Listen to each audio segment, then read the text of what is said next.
승진 명단에서 내 이름이 빠진 순간 나는 세상에서 가장 작은 사람이 되어버렸습니다. 여러분, 혹시 이런 경험 있으신가요? 밤낮 없이 일했는데도 승진해서 이름이 빠져 있을 때 그 허탈함과 분노, 남들이 박수받는 순간 나는 왜 뒤처진 걸까 하는 씁쓸한 말입니다.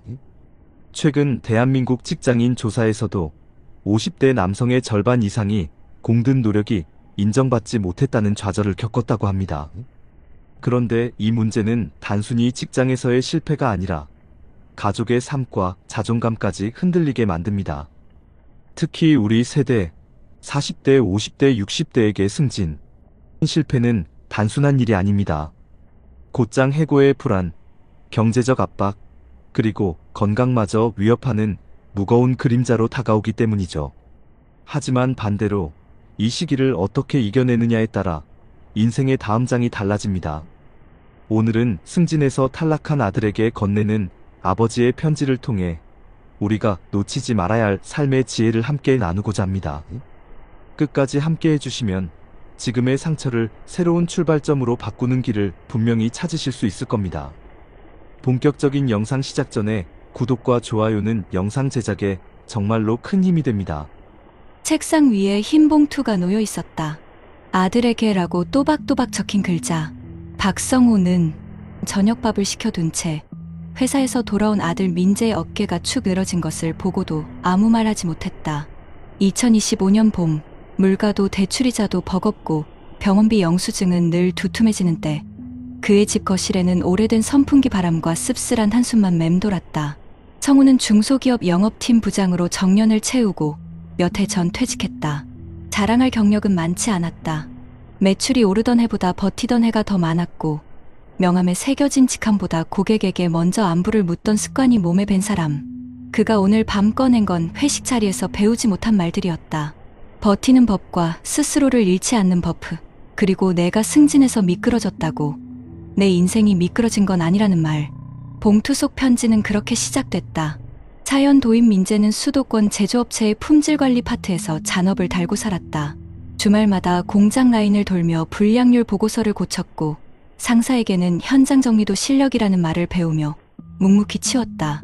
평범했지만 성실했고 집에 오면 엄마 약 봉투를 챙기고 전세 만기 알림을 확인하는, 가족을 먼저 떠올리는 아들이었다. 갈등 전개. 그런데 올봄 인사 발령 공지가 올라왔을 때 민재의 이름은 명단에 없었다. 후배가 먼저 팀장을 달았고 새로운 바람이라는 한 줄 코멘트가 사무실을 지나갔다. 그날 밤 냉장고 문 앞에서 그는 말없이 물만 마셨다. 절정 한 달이 지나자 경무와 초조가 겹쳐졌다. 라인에서 작은 사고가 났고 책임 소재를 둘러싼 회의에서 민재는 스스로를 더 몰아붙였다. 야간 근무 뒤 돌아온 새벽, 거실 불을 끄지 못한 채 소파에 웅크려 있던 그의 손에서 사원증이 바닥으로 떨어졌다. 전한성호는 그 손을 조용히 들어 올리며 서랍 깊숙이 넣어두었던 자신의 오래된 수첩을 꺼냈다. 아빠도 내 나이 때 승진 명단에서 3번 미끄러진 적이 있다. 그때 회사 계단을 오르내리며 내가 부족해서일까만 수백 번 되뇌었다. 그런데 버틴 끝에 알게 된 건 실력은 하루아침에 보이지 않고 태도와 관계가 먼저 보인다는 사실이었다. 그는 더 길게 말하지 않았다. 장판에 툭 떨어진 사원증을 집어 책상 위에 올려두고 내일은 보고서 첫 문장부터 바꿔보자라고만 적었다. 공장 안전등이 꺼지는 시각, 카드값 청구 알림이 울리는 시각, 전기요금, 인상 알림이 뜨는 시각을 그는 알고 있었다. 그래서 문장 사이사이에 작은 행동표를 끼워 넣었다. 라벨, 표기, 순서, 확인. 마음이 무너지기 전에 손부터 움직이게 하는 장치였다. 공감 유도. 마무리. 남 얘기 같지 않다. 그치? 그래서 내가 편지를 썼다. 상징처럼 흰 봉투가 탁자 위에서 작은 숨을 쉬었다. 성호의 편지는 장황하지 않았다. 첫 장에는 돈 얘기가 없었다. 다만 누가 너를 평가하든 너는 너를 깎지 마라는 문장이 3번이나 반복되어 있었다. 그리고 둘째 장에는 그가 젊은 시절 겪었던 눈물의 골짜기가 조용히 적혀 있었다. 영업팀 막내였던 어느 해 여름, 창고에서 반품 상자를 밤새 옮기다 허리를 삐끗했고 다음 날 아침 고객 미팅에선 가격표 한 줄을 틀려 계약을 놓쳤다. 그때 선배는 실수에 이름표를 달아두면 다음엔 먼저 알아본다라고 했다. 성우는 그 말을 그대로 적었다. 실수는 내 것, 교훈도 내 것. 그는 아들에게 실패를 강요하지 않았다. 그저 실패를 붙잡고 지나온 밤들을 보여주었다. 퇴직 뒤 몇 해, 그는 매달 장부를 정리하며 현실을 배웠다. 식용유 값이 오르고 공공요금이 오를 때 눈을 감고 지낼 수 없다는 것. 이자 고지서가 도착하는 날이면 작은 정구 하나라도 꺼야 마음이 편해지는 것. 그래서 민재가 승진 명단에서 빠졌다는 소식은 체면보다 생활을 먼저 떠올리게 했다. 승진 수당이 오르면 병원비 부담을 조금 덜 수 있고 적금 만기 때 전세 보증금을 보태기 수월할 것이다. 그러나 그는 편지에서 단 한 줄도 돈으로 아들을 재지 않았다. 돈은 방편이고 너는 목적이다. 그는 적었다. 목적을 잊으면 방편이 주인을 먹는다. 편지 넷째 장에는 그가 영업팀 부장 시절에 배운 현장의 언어가 담겨 있었다. 사람은 성적표로 움직이지 않는다. 관계로 움직인다.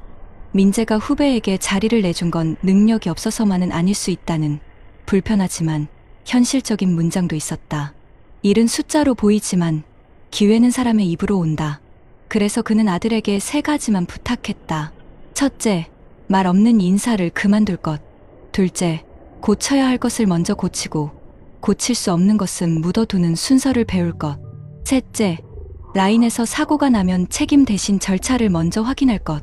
그 순서는 성과보다 안전을, 성급한 정의보다 지속을 지키는 법이었고 무엇보다도 아들의 자존감을 지키는 최소한의 울타리였다. 밤이 깊어갈수록 문장들은 더 짧아졌다. 너는 괜찮다. 아빠가 알아본다. 명단이 전부가 아니다. 하지만 편지는 결코 달콤하지 않았다. 내일 출근해서 어제처럼 하지 마라. 마지막 장에는 작은 포스트잇이 붙어 있었다. 현장 순회 시간 바꾸기, 보고서 첫 줄에 선행 조치 적기, 점심시간에 라인장에게 감사 문자 보내기. 거창한 전략이 아니었다. 버티는 기술, 견디는 생활, 다시 서는 순서를 적은 메모였다. 창밖으로 새벽 택배차가 지나갔다. 성우는 봉투를 닫으며 아들이 잠든 소파 옆에 조용히 놓았다. 그리고 자신의 노트 한 장을 찢어 작은 메모를 더했다. 아들, 내가 이겨내도 되고 잠시 멈춰도 된다. 다만 내가 내 편인 것만 확인해라. 다음 날 아침 출근길 현관에서 신발끈을 매던 민재가 봉투를 들었다. 인사말 대신 눈을 들었다 내린 뒤 그는 짧게 말했다. 아빠, 오늘은 먼저 현장부터 돌고 들어갈게. 그 말 속에 성우는 알았다. 아직 명단에는 없지만 오늘의 한 줄이 내일의 명단을 바꿀 수도 있다는 것을. 그리고 그 바꾸는 힘은 누군가의 편지에서 시작된다는 것을 거실 시계는 새벽을 가리켰다. 아침 공기는 차가웠다. 민재는 출근길 지하철 손잡이를 잡고도 눈을 감았다. 회사 건물 앞에 서니 여전히 마음은 무거웠다. 승진 발표가 있던 그날 복도에서 들려오던 박수 소리가 귓가를 떠나지 않았다.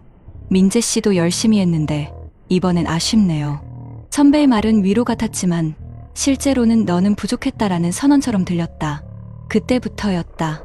업무 하나에도 긴장이 몰려와 손끝이 떨리고 작은 실수마저 2배로 크게 다가왔다. 절정은 예상치 못한 순간에 찾아왔다. 여름 장마가 한창이던 어느 날 생산 라인에서 큰 기계 오작동이 발생했다. 수십 대의 제품이 불량 처리되었고 민재는 현장에서 중심을 잡지 못했다. 보고서 작성 과정에서 숫자가 틀렸다는 지적을 받자 그는 회의실에서 눈앞이 하얘졌다. 누군가는 무심히 승진 못하는 이유가 있네라고 중얼거렸다. 그 말이 비수처럼 꽂혔다. 퇴근길 비에 젖은 양복 주머니에서 아버지가 남긴 편지 봉투가 손끝에 닿았다. 그 순간 그는 깨달았다. 자신이 두려워하는 것은 승진 자체가 아니라 인정받지 못하는 존재로 남는다는 공포였다. 그날 밤 민재는 편지를 다시 꺼내 읽었다. 돈은 방편이고 너는 목적이다. 그 한 줄이 낡은 전등불 아래서 또렷하게 보였다. 아버지가 젊은 시절 반품 상자를 옮기며 삐끗한 허리를 붙잡고도 다음 날 고객을 찾아갔다는 이야기가 떠올랐다. 실수는 내 것, 교훈도 내 것.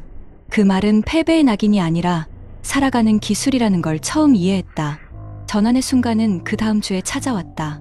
민재는 보고서를 제출하면서 첫 장에 작은 메모를 붙였다. 선행 조치 불량 원인 추적 완료, 예방 프로세스 보완 중.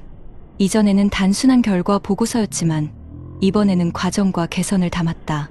상사는 의외라는 듯 고개를 끄덕였다. 라인장에게는 점심시간에 짧은 감사 메시지를 보냈다. 어제 도움 주셔서 고맙습니다. 대단한 변화는 아니었지만 현장의 공기가 조금 달라졌다.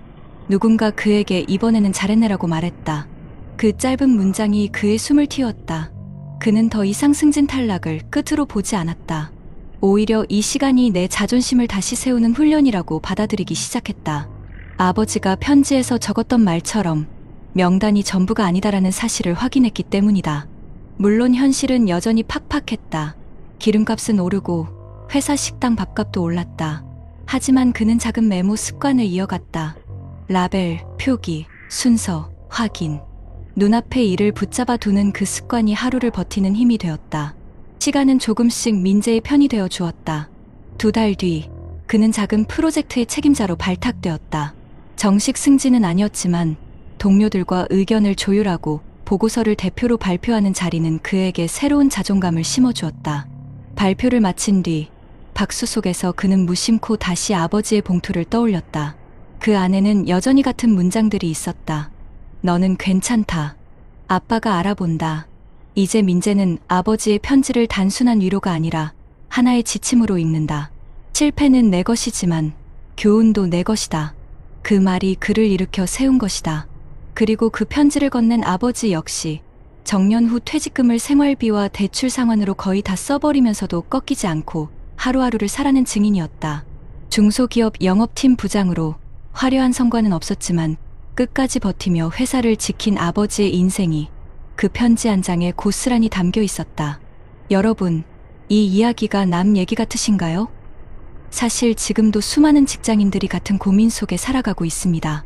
승진 탈락은 곧장 해고나 퇴직으로 이어지지 않아도 마음속에서는 이미 내가 밀려났다는 절망을 낳습니다. 하지만 기억해야 합니다. 명단은 사람을 결정하지 않습니다. 우리가 붙잡아야 할 건 자존감이고 그 자존감은 작은 메모, 한 줄의 편지, 누군가의 짧은 격려 속에서 다시 살아납니다. 아버지가 아들에게 전한 편지는 결국 이렇게 말하고 있었습니다. 명단에서 빠져도 내 삶에서 빠지지 마라. 이 메시지는 우리 모두에게 필요한 말이 아닐까요? 여러분 어떠시나요? 위의 사례는 정말 비참하고 서글픈 인생 아닌가요? 하지만 지금부터 소개해드리는 사례는 정반대의 선택으로 행복한 노후를 보내고 있는 분을 소개해드리겠습니다. 경기도 안산에 살고 있는 김상호 씨, 올해 66살입니다. 상호 씨는 한 대기업 전자부품 회사에서 영업관리팀장으로 정년 퇴직을 했습니다. 특별히 눈에 띄는 성과가 있었던 건 아니었습니다. 늘 묵묵히 현장 직원들과 부딪히며 고객사와의 거래를 지켜내는 안전한 손 역할이었습니다. 젊은 시절 동료들 사이에서는 승진은 느리지만 안정적으로 간다는 말이 그의 별명이기도 했습니다. 퇴직을 앞두고 받은 퇴직금은 1억 5천만 원. 주변 동료들 가운데 일부는 이 돈으로 곧장 상가를 분양받거나 무리하게 음식점을 열었습니다. 하지만 상호 씨는 달랐습니다. 그는 회사에 다니던 시절부터 노후 대비를 조금씩 준비해왔습니다. 30대 중반부터 꾸준히 적립식 펀드를 들었고 40대 초반에는 연금저축에 가입했습니다. 월급에서 빠져나가는 돈이 많아 당장은 빠듯했지만 그는 눈앞의 넉넉함보다 먼 미래의 안정이 더 중요하다는 생각을 버리지 않았습니다. 그렇다고 그의 인생이 항상 안정적이었던 것은 아닙니다. IMF 외환위기 때 회사 전체가 구조조정 칼바람을 맞았습니다. 함께 입사했던 동기 2명이 명예퇴직을 택했고 그중 한 명은 퇴직금을 부동산 투자에 넣었다가 순식간에 날려버렸습니다. 그 모습을 본 상호 씨는 크게 충격을 받았습니다. 나도 언제든 잘릴 수 있다는 불안감이 뼛속 깊이 들어온 겁니다. 그날 이후 그는 생활 습관을 바꿨습니다. 불필요한 소비를 줄이고 아내와 함께 가계부를 꼼꼼히 적었습니다. 명절 때마다 무리하게 선물을 돌리던 것도 멈췄고 가족 외식도 한 달에 한 번으로 제한했습니다. 아이들 교육비가 가장 큰 부담이었지만 그는 빚내서 과한 사교육은 절대 하지 않는다는 원칙을 세웠습니다. 특히 50대 초반에 맞이한 건강위기는 그에게 또 다른 전환점이었습니다. 야근과 출장으로 위험이 심해져 병원에 입원했을 때 그는 돈은 다시 벌 수 있어도 건강은 되돌릴 수 없다는 사실을 절실히 느꼈습니다. 퇴원 이후 그는 술자리를 줄이고 주말마다 아내와 함께 동네 공원을 걷기 시작했습니다. 그 작은 습관은 시간이 지나며 그의 체력을 지켜주는 기반이 되었습니다. 2018년 부동산 시장이 한창 뜨거웠을 때 주변 지인들은 상호 씨에게 권했습니다. 퇴직 전에 미리 상가 하나 사두는 게 최고야. 나중에 임대료 받으면 연금보다 낫지. 실제로 같은 부서 후배 한 명은 대출을 끌어다 작은 상가를 샀습니다. 하지만 2023년 경기 침체와 함께 공실이 늘어나자 후배는 이자도 못 내 힘들어하는 모습을 보였습니다. 반면 상호 씨는 유혹을 뿌리쳤습니다. 그는 아내와 함께 긴 대화를 나눴습니다. 여보, 퇴직금은 절대 한 방에 날아갈 수 있는데 쓰지 말자. 안정적인 흐름이 필요해. 그래, 우리 나이엔 모험보다 확실한 게 좋아. 연금처럼 꾸준히 들어오는 게 있으면 마음이 편하지. 그는 결국 퇴직금을 안전자산과 연금 상품으로 나눠 넣었습니다. 일부는 은행 정기예금으로, 일부는 연금저축계좌에 추가 납입했습니다. 남은 돈은 생활비 비상금으로 두었습니다. 2025년 현재 물가는 꾸준히 오르고 있습니다. 전기요금과 가스요금 인상, 식료품 가격 상승은 많은 은퇴자들에게 큰 부담이 되고 있죠. 하지만 상호 씨 부부는 비교적 여유로운 생활을 이어가고 있습니다. 매달 국민연금과 연금저축에서 나오는 금액이 합쳐져 생활비를 충당할 수 있기 때문입니다. 무엇보다 큰 차이는 마음의 안정이었습니다. 같은 아파트 단지의 또래 이웃 중 일부는 여전히 아르바이트를 전전하거나 자녀에게 생활비를 의지하고 있었습니다. 하지만 상호 씨는 아침마다 텃밭에서 상추를 따고 아내와 함께 동네 작은 도서관에서 자원봉사를 다니며 시간을 보냈습니다. 손주가 놀러오면 준비해둔 저금통에서 용돈을 꺼내주는 재미도 있었습니다. 그는 종종 아내에게 이렇게 말하곤 합니다. 내가 예전에 무리해서 상가 투자했으면 지금 아마 집도 잃고 마음도 잃었을 거야. 아내는 웃으며 대답합니다. 당신이 미리 준비해둔 덕분에 지금 이렇게 웃는 거잖아요. 여러분, 상호 씨의 이야기는 결코 특별한 재능이나 운 덕분이 아닙니다. 그는 평범하게 회사에 다니며 작은 습관과 원칙을 지켜온 것뿐입니다. 다만 중요한 순간에 무리한 선택을 하지 않았고 안정을 최우선으로 삼았습니다. 그래서 그의 노후는 두려움보다 평온이 많습니다. 이웃의 어려움에 귀 기울일 수 있고 손주에게 미소 지어줄 수 있으며 무엇보다 스스로에게 나는 준비된 삶을 살고 있다고 말할 수 있습니다. 하지만 상호 씨의 노후에도 위기가 없었던 것은 아닙니다. 2022년 겨울 아내가 갑작스럽게 당뇨 합병증으로 병원에 입원하게 되었습니다. 매달 들어가는 약값과 치료비가 생각보다 컸습니다. 당시 물가 상승으로 장바구니 물가가 치솟고 난방비 고지서는 예년에 2배 가까이 불어났습니다. 주변 친구들은 그에게 조언했습니다. 이럴 때는 가지고 있는 자산을 조금 풀어야지. 집을 담보로 대출받아서라도 병원비를 마련해야 한다니까. 다른 지인은 이렇게 말했습니다. 나 같으면 지금이라도 상가 하나 사서 임대 돌리지. 치료비는 임대료로 해결하면 되잖아. 순간 상호 씨도 흔들렸습니다. 퇴직금으로 남겨둔 예금이 점점 줄어드는 걸 보면서 마음 한켠에 불안이 몰려왔기 때문입니다. 하지만 그는 결국 큰 결정을 내리지 않았습니다. 이유는 단순했습니다. 내가 지금 무리한 선택을 하면 나중에 더 큰 구멍이 날 수 있다. 그는 아내와 상의한 끝에 치료비는 국민연금과 연금저축에서 나오는 현금 흐름 안에서 조정하기로 했습니다. 생활비를 줄이고 여가 지출을 아끼고 대신 건강 회복에 집중하기로 한 것입니다. 그 결정은 쉽지 않았지만 시간이 지나며 옳았다는 것을 알게 되었습니다. 아내는 재활치료를 거쳐 건강을 어느 정도 회복했고 두 사람은 생활 습관을 바꾸면서 지출을 다시 관리할 수 있었습니다. 아내가 회복한 뒤 두 사람은 새로운 습관을 만들었습니다. 매일 아침 함께 걷기, 주말마다 텃밭 돌보기, 그리고 손주와 시간을 보내는 것. 단순한 일상이었지만 그것이야말로 노후의 안정과 행복을 지켜주는 힘이었습니다. 2024년 정부에서 고령층 의료비 지원 정책을 확대하면서 상호 씨 부부는 매달 부담하던 약값 일부를 경감받을 수 있었습니다. 그 작은 변화가 큰 안도감을 주었습니다. 준비해둔 연금에다 정부의 지원이 더해지니 이제는 예기치 못한 상황에도 무너지지 않겠구나. 상호 씨는 아내와 함께 다시금 미래를 긍정적으로 바라볼 수 있었습니다. 그는 동네 주민센터에서 진행하는 금융교육에도 꾸준히 참여했습니다. 거기서 만난 또래 친구들과 경험을 나누며 노후에는 소득의 크기보다 소득의 안정성이 중요하다는 점을 다시 확인했습니다. 많은 이웃이 무리한 투자로 고생하고 있다는 이야기를 들을 때마다 상호 씨는 스스로에게 다짐했습니다. 나는 잘 버텼다. 그리고 앞으로도 이 길을 지켜야 한다. 여러분, 상호 씨의 삶은 극적으로 드라마틱하지 않습니다.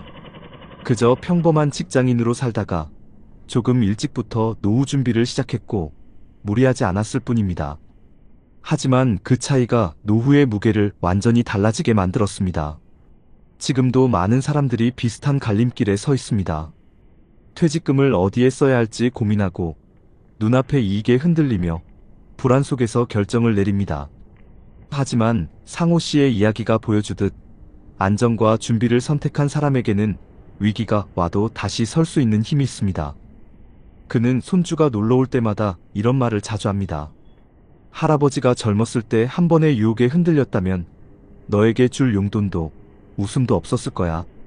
이 말 속에는 단순한 자랑이 아니라 긴 세월을 버티며 배운 교훈이 담겨 있습니다. 여러분, 노후의 행복은 결코 우연히 오지 않습니다. 준비한 만큼 그리고 무리하지 않은 만큼 다가옵니다. 위에서 소개한 불행한 사례가 남 얘기 같지 않듯 상호 씨의 사례 또한 우리에게 실현 가능한 길을 보여줍니다. 지금의 작은 선택이 앞으로의 큰 차이를 만들어낼 것입니다.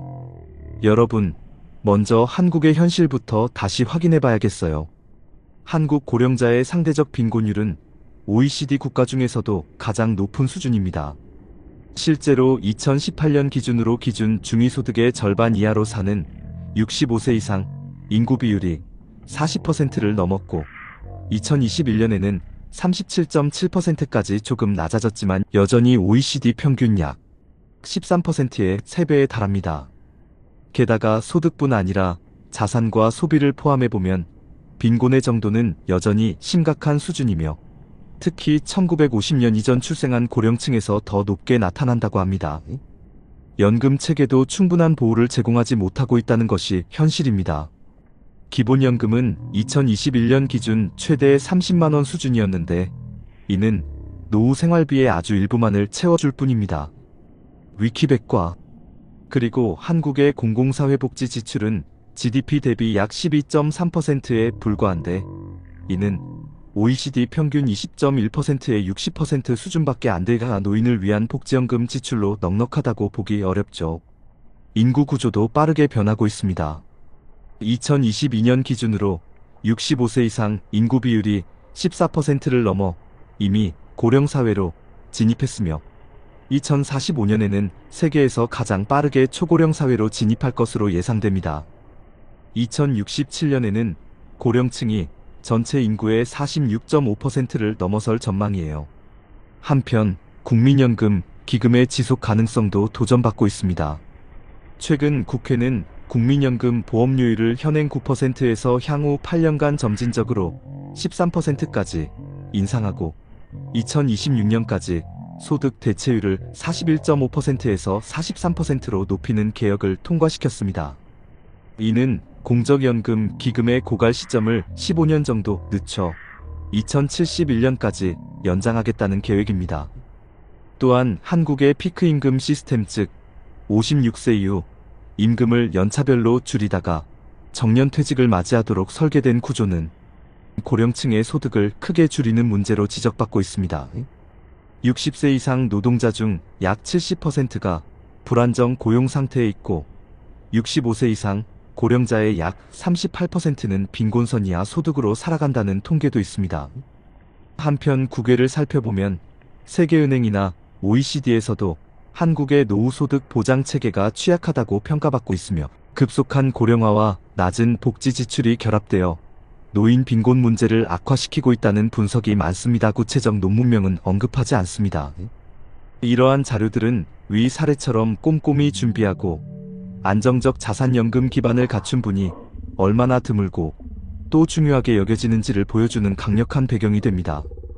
여러분, 이제부터는 실질적으로 도움이 될 만한 정책들을 함께 볼게요.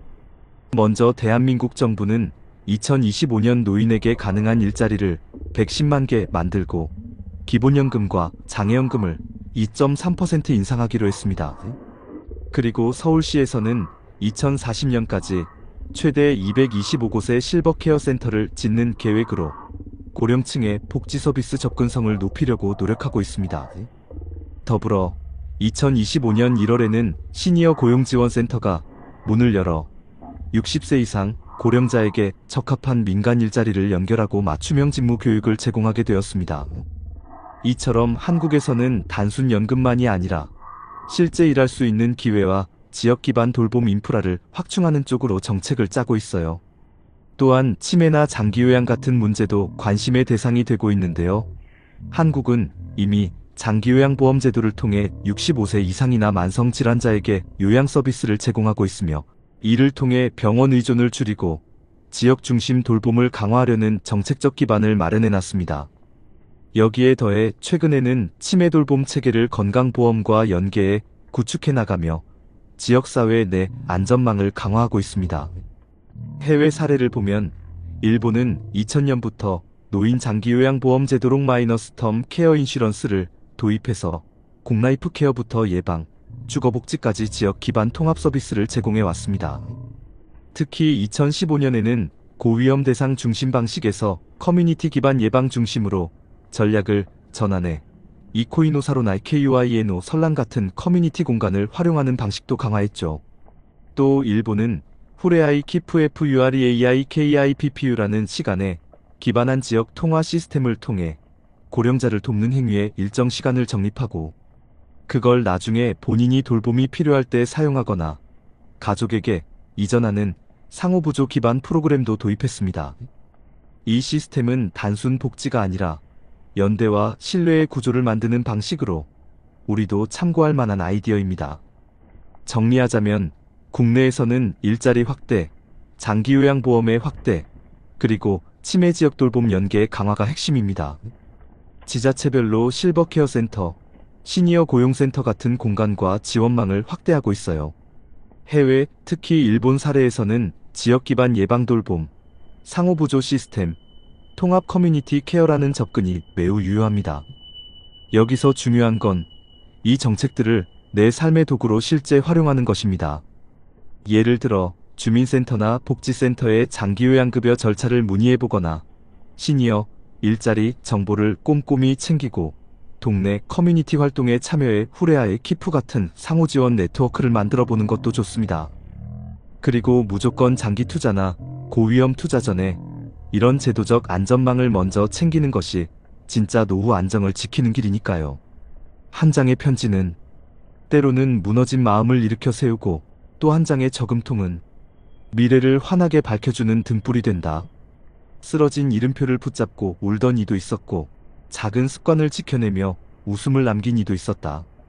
길은 다르지만 결국 우리의 노후는 오늘의 선택으로 쓰여지는 또 다른 이야기다. 여러분, 오늘 우리는 두 사람의 삶을 함께 걸어왔습니다.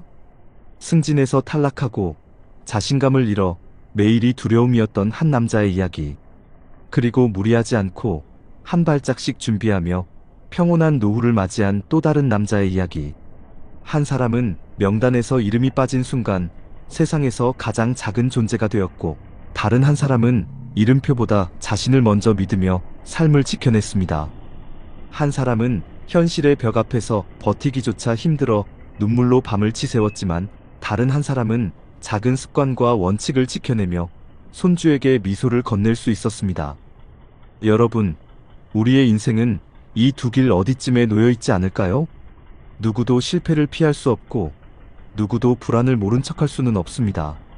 하지만 어떤 태도로, 어떤 준비로 그 시간을 버티고 지나가느냐에 따라 우리의 내일은 전혀 다른 얼굴을 하고 다가옵니다. 오늘도 대한민국의 수많은 50대, 60대, 70대들이 같은 고민 속에 살아갑니다. 내일을 위해 지금 무엇을 해야 할까? 이 불안한 시대에 나도 행복한 노후를 맞을 수 있을까? 여러분, 답은 거창하지 않습니다. 버티는 힘, 스스로를 믿는 자존감, 그리고 작은 준비가 바로 해답입니다. 편지를 남긴 아버지가 아들에게 말했듯 명단에서 빠져도 인생에서 빠지지 마라. 그리고 평생 검소함과 원칙을 지켜온 또 다른 남자가 말하듯 돈은 방편이고 내가 목적이다. 이 두 문장은 우리가 지금부터 붙잡아야 할 지혜가 아닐까요? 여러분, 이제 우리의 선택이 중요합니다. 눈앞의 유혹과 불안에 흔들려 후회로 가득한 노후를 맞을 것인지, 아니면 지금부터라도 작은 준비를 이어가며 당당하고 따뜻한 노후를 만들어갈 것인지, 우리는 여전히 선택할 수 있습니다. 그리고 그 선택은 멀리 있는 것이 아니라 내일 아침을 어떻게 시작할지, 오늘 하루를 어떤 마음으로 마무리할지에 달려 있습니다. 마지막으로 여러분께 이런 말씀을 드리고 싶습니다. 행복한 노후는 어느 날 갑자기 주어지지 않는다. 매일의 습관과 작은 다짐이 모여 마침내 나와 가족을 웃게 만드는 가장 큰 선물이 된다. 오늘 제가 전해드린 두 사람의 이야기가 여러분의 내일을 다시 바라보게 하는 거울이 되었기를 바랍니다. 여러분, 우리의 인생은 아직 끝나지 않았습니다. 그리고 지금 이 순간, 우리의 선택이 사랑하는 가족과 나 자신에게 가장 큰 희망이 될 수 있습니다. 여러분, 이제는 우리의 차례입니다. 오늘 이 영상을 보신 여러분의 작은 실천 하나가 내일의 눈물을 웃음으로 바꿀 수 있습니다. 지금 이 순간, 나 자신을 믿고 준비하고 다시 걸어가 봅시다. 그 길 끝에서 분명 우리는 더 따뜻하고 빛나는 노후를 만날 수 있을 겁니다. 혹시 요즘 잠은 잘 주무시는지요? 어슴푸레한 새벽에 눈이 번쩍 떠졌는데 다시 잠은 안 오고 괜히 가슴만 답답해서 이리 뒤척 저리 뒤척하다가 긴 한숨만 푹 쉬어본 적 있으시지 않으십니까? 아이고, 평생 일만 하다 이제 퇴직하고 좀 쉬나 했더니 막상 시간이 남아도니까 하루가 왜 이렇게 긴지 모르겠다. 이런 생각 한 번쯤 해보셨을 겁니다.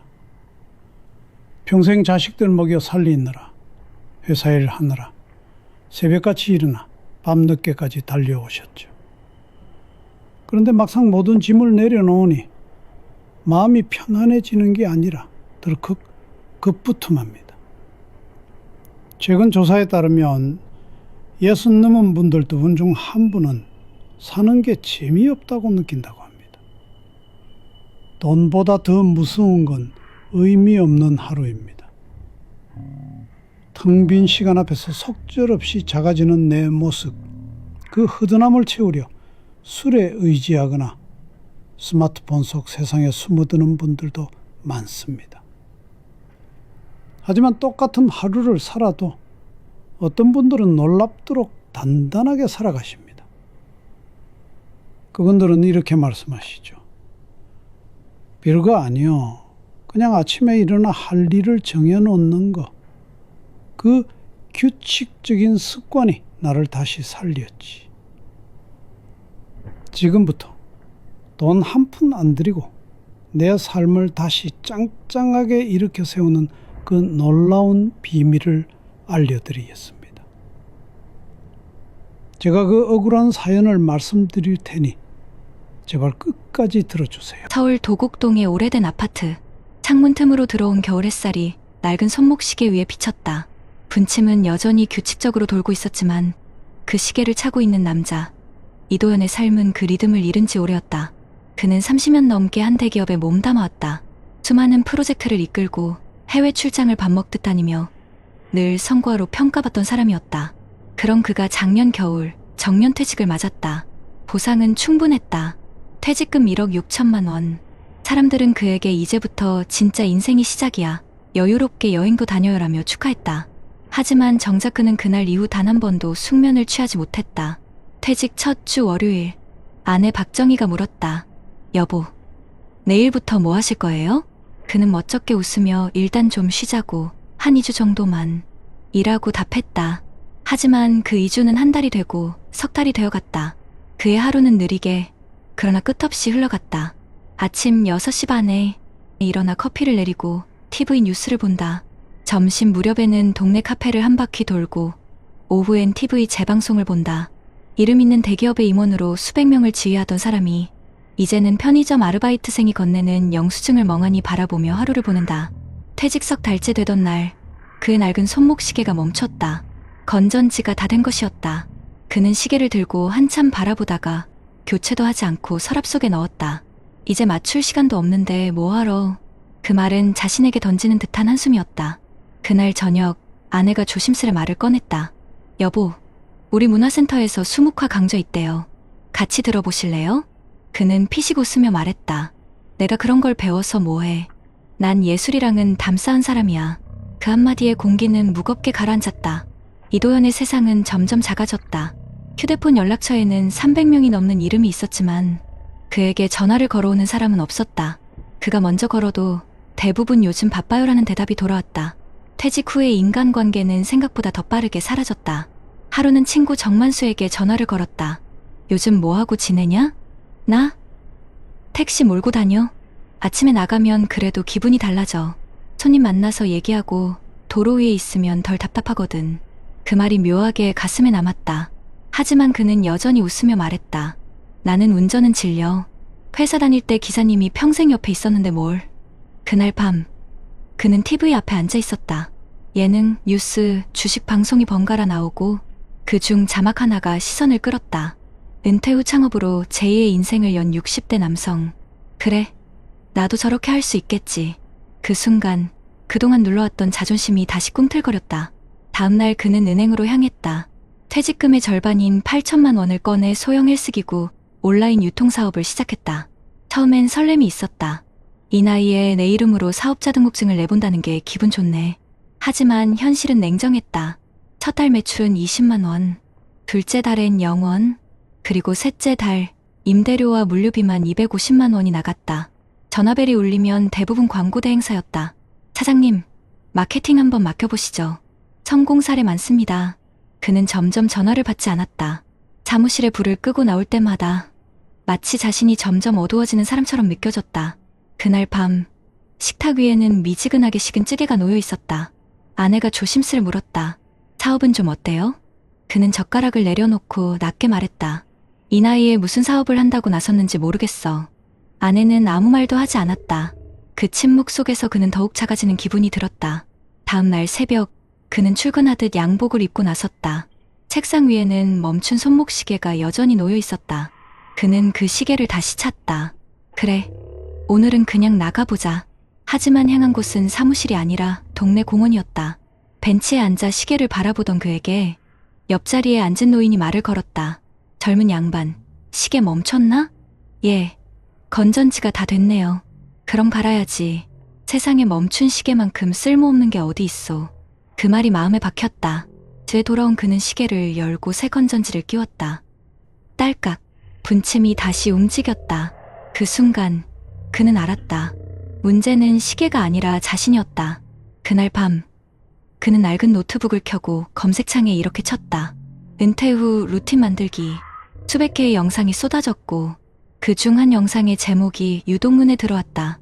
은퇴 후 하루키처럼 살아보라. 그는 마우스를 천천히 움직여 클릭했다. 영상 속 차분한 내레이션이 흘러나왔다. 은퇴 후의 자유는 생각보다 불안합니다.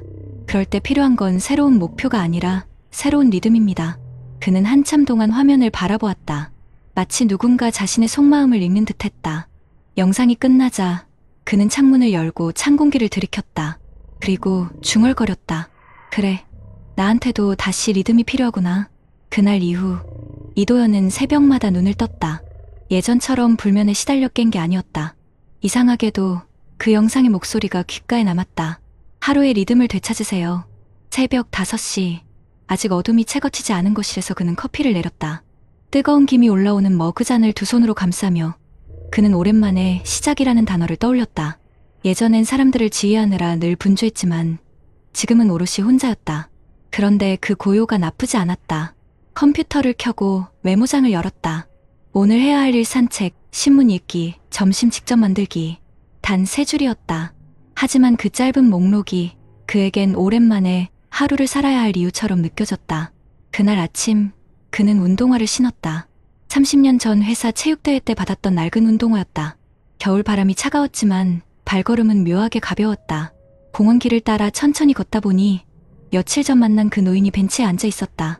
이도현이 웃으며 인사했다. 어르신, 또 뵙네요. 노인이 웃었다. 시계는 고쳤소? 예. 덕분에 잘 돌아갑니다. 그래. 인생도 그런 거요. 멈춘 것 같아도 마음만 돌리면 다시 가는 거지. 그 말에 그는 잠시 고개를 숙였다. 왠지 눈물이 고였다. 그날 이후 그는 매일 새벽 산책을 나갔다. 비가 와도 눈이 내려도 빠지지 않았다. 아침 5시 30분이면 이미 길 위에 있었고 귀에는 늘 같은 노래가 흘렀다. 오래전 딸이 선물해준 오래된 mp3 속 이문세의 옛사랑. 그 노래가 끝날 때쯤이면 해가 천천히 떠올랐다. 집에 돌아오면 그는 아내에게 따뜻한 커피를 내주었다. 여보, 이거 마셔요. 처음엔 어색해하던 아내가 어느 날 말했다. 요즘 표정이 좀 달라지셨네요. 얼굴이 편해 보여요. 그 한마디가 그의 마음을 다시 움직였다. 그래, 나는 아직 살아있구나. 그는 작은 다이어리를 하나 샀다. 매일 그날의 기분을 한 줄씩 적었다. 오늘 아침 바람이 맑았다. 커피 향이 좋았다. 사람은 익숙함 속에서 다시 태어난다. 짧은 문장이었지만 그 속에는 하루를 살아냈다는 증거가 담겨 있었다. 그러던 어느 날 그는 우연히 휴대폰 갤러리를 열었다. 몇 년 전 회사 송년회 사진, 해외 출장 사진, 수많은 회의실의 풍경들. 그 안엔 늘 정장을 입은 자신이 있었다. 그런데 이상하게도 그 어떤 사진 속의 자신보다 지금 커피를 내리는 자신의 얼굴이 더 살아있는 얼굴처럼 느껴졌다. 그는 어느 순간 새벽의 고요를 기다리는 사람이 되었다. 이제 TV 대신 책을 읽었다. 요즘 읽고 있는 건 무라카미 하루키의 달리기를 말할 때 내가 말하는 것. 거기엔 이런 문장이 있었다. 나는 매일 같은 일을 반복하며 조금씩 앞으로 나아간다. 그 반복이 나를 만든다. 그 문장을 읽는 순간 그는 자신도 모르게 미소 지었다. 그제야 알았다. 그동안 그는 성공만을 위해 달려왔지만 정작 자기 자신을 살아온 적은 없었다는 걸. 그의 아내는 이제 매일 아침 그와 함께 걷는다. 처음엔 10분도 버거워하던 그녀가 이젠 1시간을 걷고 나서 이게 진짜 노후구나 하고 웃는다. 그 웃음 속엔 오래전 잃었던 부부의 온기가 다시 피어났다. 며칠 전 그는 손목시계를 닦으며 딸에게 전화를 걸었다. 아빠, 무슨 일 있어요? 그냥 내가 준 mp3 덕분에 요즘 아침이 참 좋다. mp3이요? 그거 아직 있어요? 그래, 고장 안 나고 잘 돌아가. 와, 요즘 그런 사람 없어요. 진짜 하루키 같네. 딸의 농담에 그는 웃었다. 하루키처럼 그 말이 이상하게 따뜻하게 들렸다. 그는 매일 밤 9시면 불을 끈다. 스마트폰 알림을 꺼두고 방 안은 조용했다. 단조로운 하루였지만 그 단조로움 속에서 마음이 단단해졌다. 잠들기 전 그는 손목시계를 벗어 탁자 위에 조심스럽게 올려놓았다. 초침이 틱, 틱 소리를 내며 일정한 리듬을 이어갔다. 그 리듬은 마치 그의 심장 소리처럼 들렸다. 하루는 친구 정만수가 전화를 걸어왔다. 야, 요즘 뭐하냐? 택시 그만두고 다시 쉬냐? 아니, 매일 걷고 책 보고 글 좀 써. 그냥 내 하루를 정리하는 거지. 와, 너 진짜 변했다. 예전엔 숫자밖에 모르던 놈이. 그는 웃었다. 숫자는 잃었지만 시간은 되찾았지. 그날 밤 그는 다시 노트에 글을 썼다. 나는 매일 같은 일을 반복하지만 그 반복이 나를 보호한다. 멈춰있던 시계는 다시 움직였고 나도 그렇다. 이젠 성과가 아니라 하루의 리듬이 내 삶을 지탱한다. 그는 펜을 내려놓고 창밖을 바라봤다. 멀리 아파트 불빛이 반짝이고 겨울 하늘엔 달이 걸려 있었다. 한때는 수많은 보고서와 목표 속에서 살았지만 이제는 단 한 가지 문장만 마음속에 남았다. 자신이 통제할 수 없는 것을 내려놓는 순간 진짜 자유가 시작된다. 그는 천천히 미소 지었다. 그리고 옆에 놓인 손목시계를 다시 찾다. 초침이 일정한 박자로 움직였다. 그 소리를 들으며 그는 생각했다. 그래, 내 시간은 아직 끝나지 않았다. 여러분 어떠시나요? 위의 사례는 정말 비참하고 서글픈 인생 아닌가요? 하지만 지금부터 소개해드리는 사례는 정반대의 선택으로 행복한 노후를 보내고 있는 한 분의 이야기입니다. 경기도 남양주 조용한 주택가 골목 끝 아침 6시 10분이면 언제나 같은 소리가 들린다. 탁, 타다. 현관 앞에서 운동화 끈을 조여 매는 소리다. 그 소리의 주인공은 김명우 씨다. 올해로 공무원 생활을 마친 지 5년째 그의 하루는 여전히 규칙적이다. 그는 퇴직 후에도 알람을 맞춘다. 새벽 5시 반이면 기상. 면도하고 물 한 잔을 마신 뒤 거실 창문을 연다. 그 순간 차가운 새벽 공기가 얼굴을 스친다. 이 공기를 맡아야 하루가 시작되는 기분이야. 그는 혼잣말처럼 말하며 신발장을 열어 운동화를 꺼낸다. 그 운동화는 10년 넘게 신은 오래된 신발이다. 하지만 그는 매일 아침 그 신발을 닦는다. 마치 마음을 닦는 것처럼. 그는 오랫동안 구청 토목과에서 근무했다. 퇴직 전까진 늘 도면과 현장 사진, 민원인 전화에 쫓겼다. 이제 좀 쉬고 싶다는 생각을 수도 없이 했지만 막상 퇴직이 다가오자 마음 한구석이 허전했다. 그래도 난 일로 살아왔는데 내일부터는 뭘 해야 하지? 그는 그렇게 스스로에게 물었다. 그의 아내 윤정자 씨는 말했다. 여보, 이제는 당신 건강 좀 챙겨요. 걱정이에요. 그는 미소 지었다. 그래, 이젠 나를 위해 써야지. 그는 퇴직금을 받지 못하는 대신 매달 220만 원의 연금을 받았다. 그 돈으로는 큰 호화는 불가능했지만 이제는 벌기보다 버티는 게 중요하다는 걸 알고 있었다. 하지만 퇴직 직후 몇 달간은 그에게도 공허함이 있었다. 같이 일하던 동료들과의 점심, 사무실 복도에서 들리던 발자국 소리, 그 익숙한 리듬이 사라진 것이다. 그는 한동안 집안에서만 머물렀다. 낮에는 TV를 보고 밤에는 스마트폰을 들여다보다가 새벽이 되어 잠들었다. 그렇게 2달이 지나자 몸이 먼저 반응했다. 무릎이 아프고 혈압이 올랐다. 어느 날 병원에서 의사는 말했다. 명호 씨, 활동량이 너무 적어요. 매일 조금이라도 걸으셔야 합니다. 지금처럼 생활하면 혈압약 평생 드셔야 할 수도 있어요. 그날 집으로 돌아오며 그는 생각했다. 이러다 진짜 늙겠구나. 그날 밤, 그는 거실에 있던 낡은 운동화를 꺼냈다. 회사 다닐 때 체육대회에서 받았던 이미 밑창이 다른 신발이었다. 먼지를 털고 구두약을 발라 반짝이게 닦았다. 그날부터 그의 삶은 달라졌다. 이튿날 새벽, 그는 운동화를 신고 집을 나섰다. 처음엔 10분 걷기도 힘들었다. 숨이 차고 다리가 뻐근했다. 하지만 그는 매일 나갔다. 비가 오든 눈이 오든 이건 내 출근이야. 그는 그렇게 생각했다. 그는 산책 중에 늘 똑같은 길을 걸었다. 버스 정류장 앞을 지나 작은 호수공원으로 들어가고 벤치에서 숨을 고른 뒤 커피 자판기에서 300원짜리 믹스커피를 뽑아 마셨다. 그 시간 그는 아무런 소음도 없는 세상에서 자신을 마주했다. 명호 씨, 오늘도 일찍 오셨네요. 같은 시간 걷는 이웃 박영진 씨가 말을 걸었다. 그럼요. 안 나오면 몸이 먼저 알아요. 그는 웃으며 대답했다. 그 짧은 대화가 하루를 밝게 만들었다. 그의 아내는 처음엔 걱정했다. 그 새벽에 나가서 감기 걸리면 어떡해요. 괜찮아. 몸이 알아서 일어나.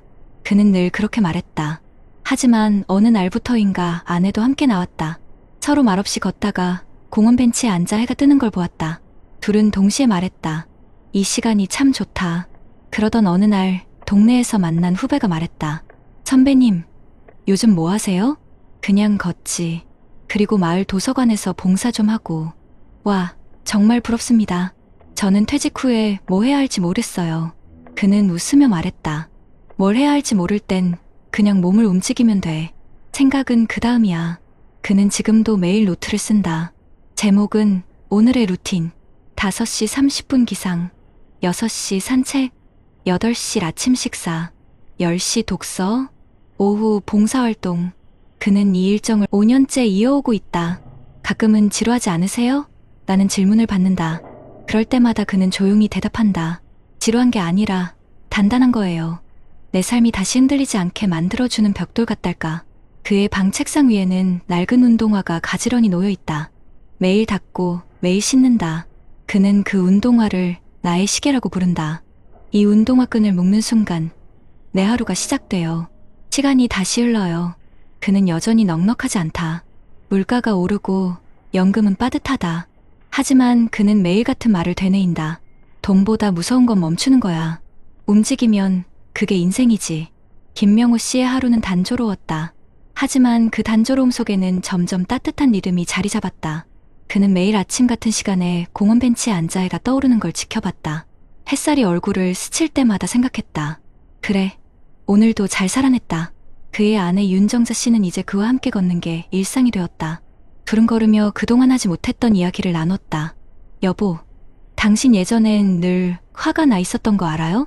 나도 몰랐지. 회사에서 스트레스 받으면 집에 와서 말도 안 하고 그냥 TV만 봤으니까. 이젠 얼굴이 훨씬 편해 보여요. 그는 미소를 지었다. 그게 다 이 운동화 덕분이지 뭐. 그 말에 둘은 함께 웃었다. 아침 산책을 마치면 그는 늘 작은 마을 도서관으로 향했다. 처음엔 조용히 책만 읽었지만 어느 날 사서가 부탁했다. 어르신, 혹시 초등학생들 독서지도 좀 도와주실 수 있을까요? 그는 잠시 망설였지만 네, 한번 해보죠. 라고 답했다. 그날 이후 아이들과 책을 읽는 시간이 생겼다. 선생님, 이 부분이 무슨 뜻이에요? 여기서 말하는 용기는 남을 이기는 게 아니라 자기 마음을 다잡는 거야.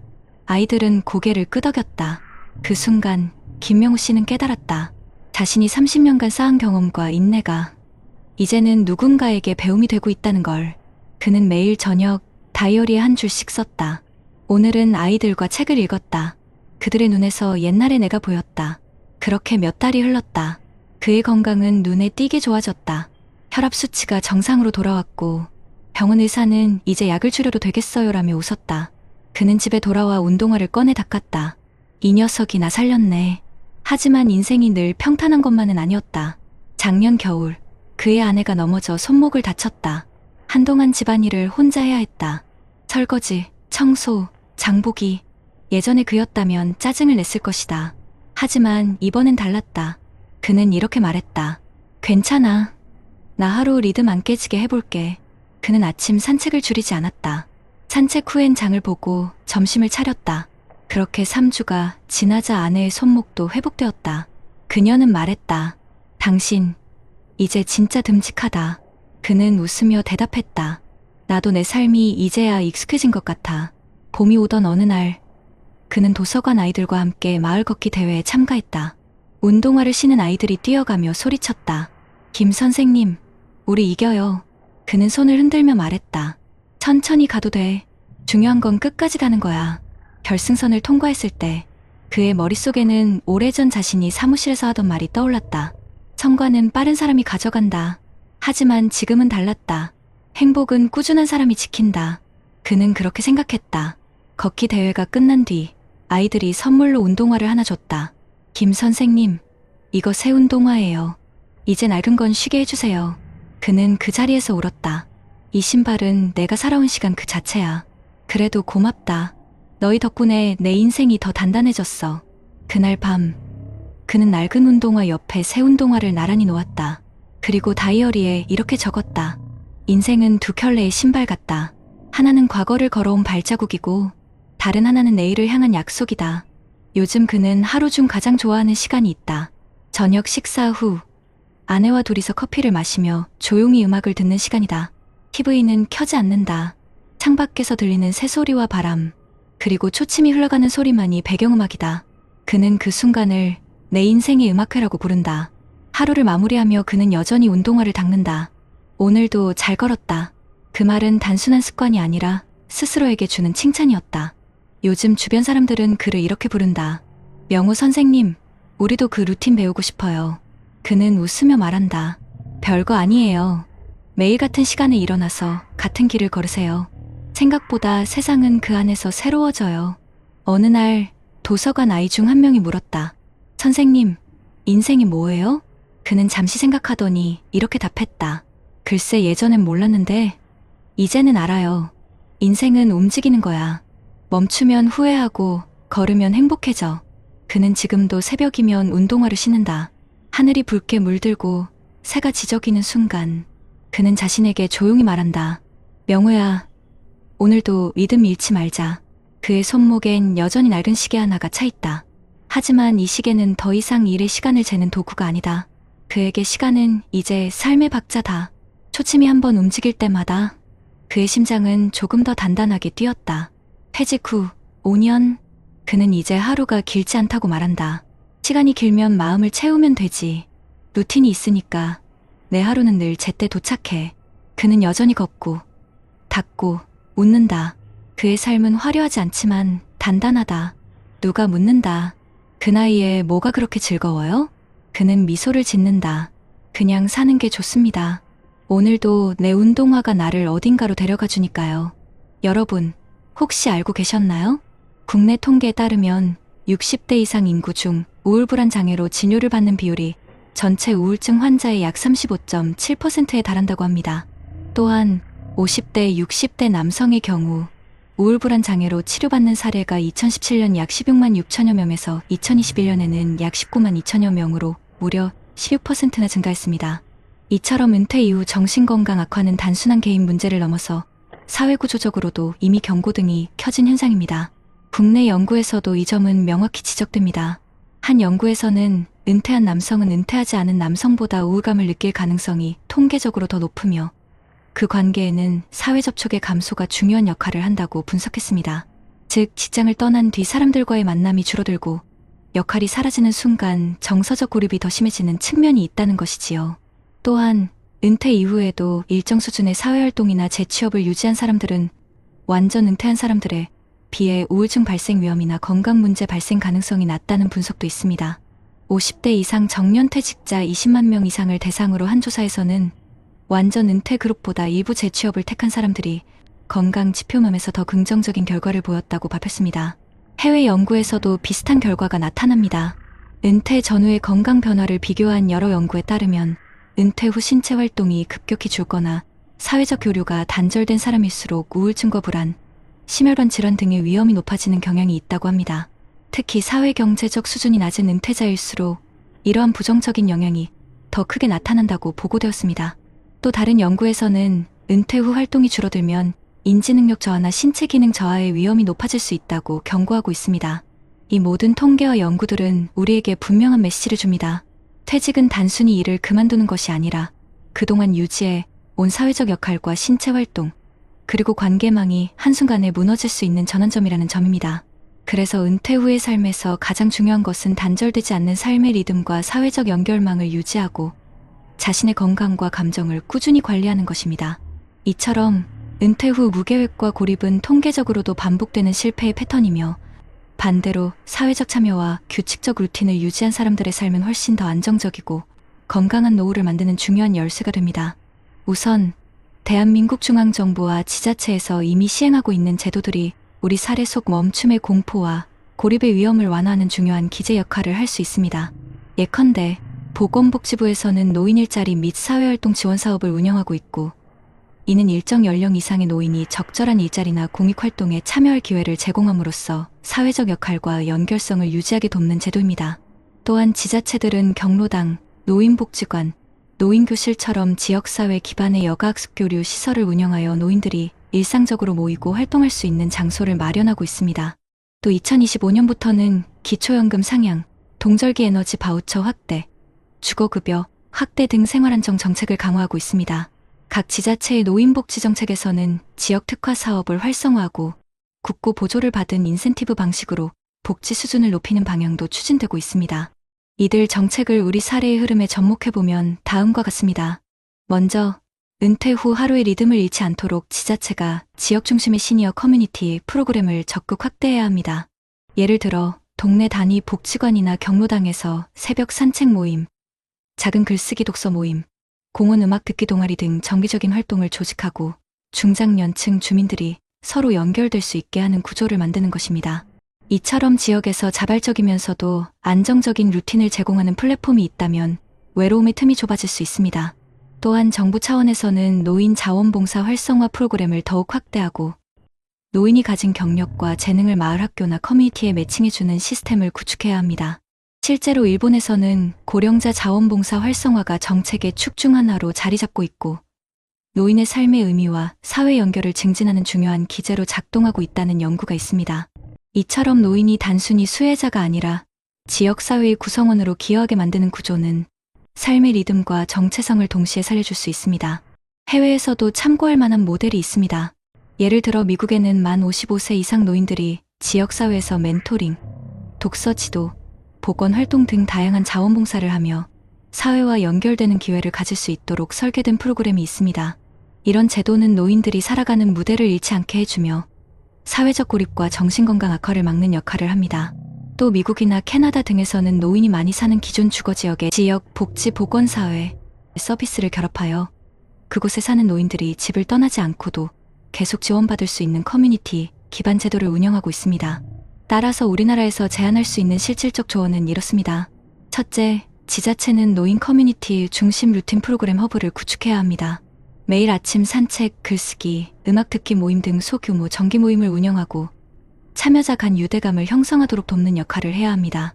둘째, 중앙정부와 지방정부는 노인 자원봉사, 경력 매칭, 사회기여 프로그램을 확대하여 노인이 계속 사회적으로 유의미한 역할을 갖도록 유도해야 합니다. 셋째, 노인 커뮤니티 지원은 주거지 기반 지원 방식으로 설계되어야 합니다. 예를 들어 노인이 많은 지역에 보건복지여가 서비스가 통합된 허브를 설치하는 방식입니다. 넷째, 이러한 사업을 실시하는 지자체에 국고 보조 인센티브를 제공함으로써 지역 간 복지 격차를 줄여야 합니다. 다섯째, 시민과 노인 대상의 제도 홍보가 중요합니다. 제도가 있어도 모르니까 활용하지 못하는 경우가 많습니다. 정부나 지자체는 적극적인 안내와 접근성 제고를 병행해야 합니다. 이런 정책과 제도들이 잘 작동한다면 사례 속 인물이 겪은 리듬 상실과 고립의 위험은 크게 줄어들 수 있고 두 번째 사례처럼 다시 하루의 리듬을 회복하고 삶을 단단하게 세워가는 노후가 가능해질 것입니다. 오늘도 한 걸음, 내일을 향해 걷는다. 멈춰 서 있던 시계도, 닳아버린 운동화도 다시 움직이기 시작하면 인생은 새로워진다. 시간은 흘러가는 게 아니라 살아가는 것이다. 여러분, 오늘 이야기 어땠습니까? 멈춰버린 시계 앞에서 주저앉았던 이도현 씨, 그리고 매일 아침 운동화 끈을 묶으며 삶의 리듬을 이어간 김명우 씨.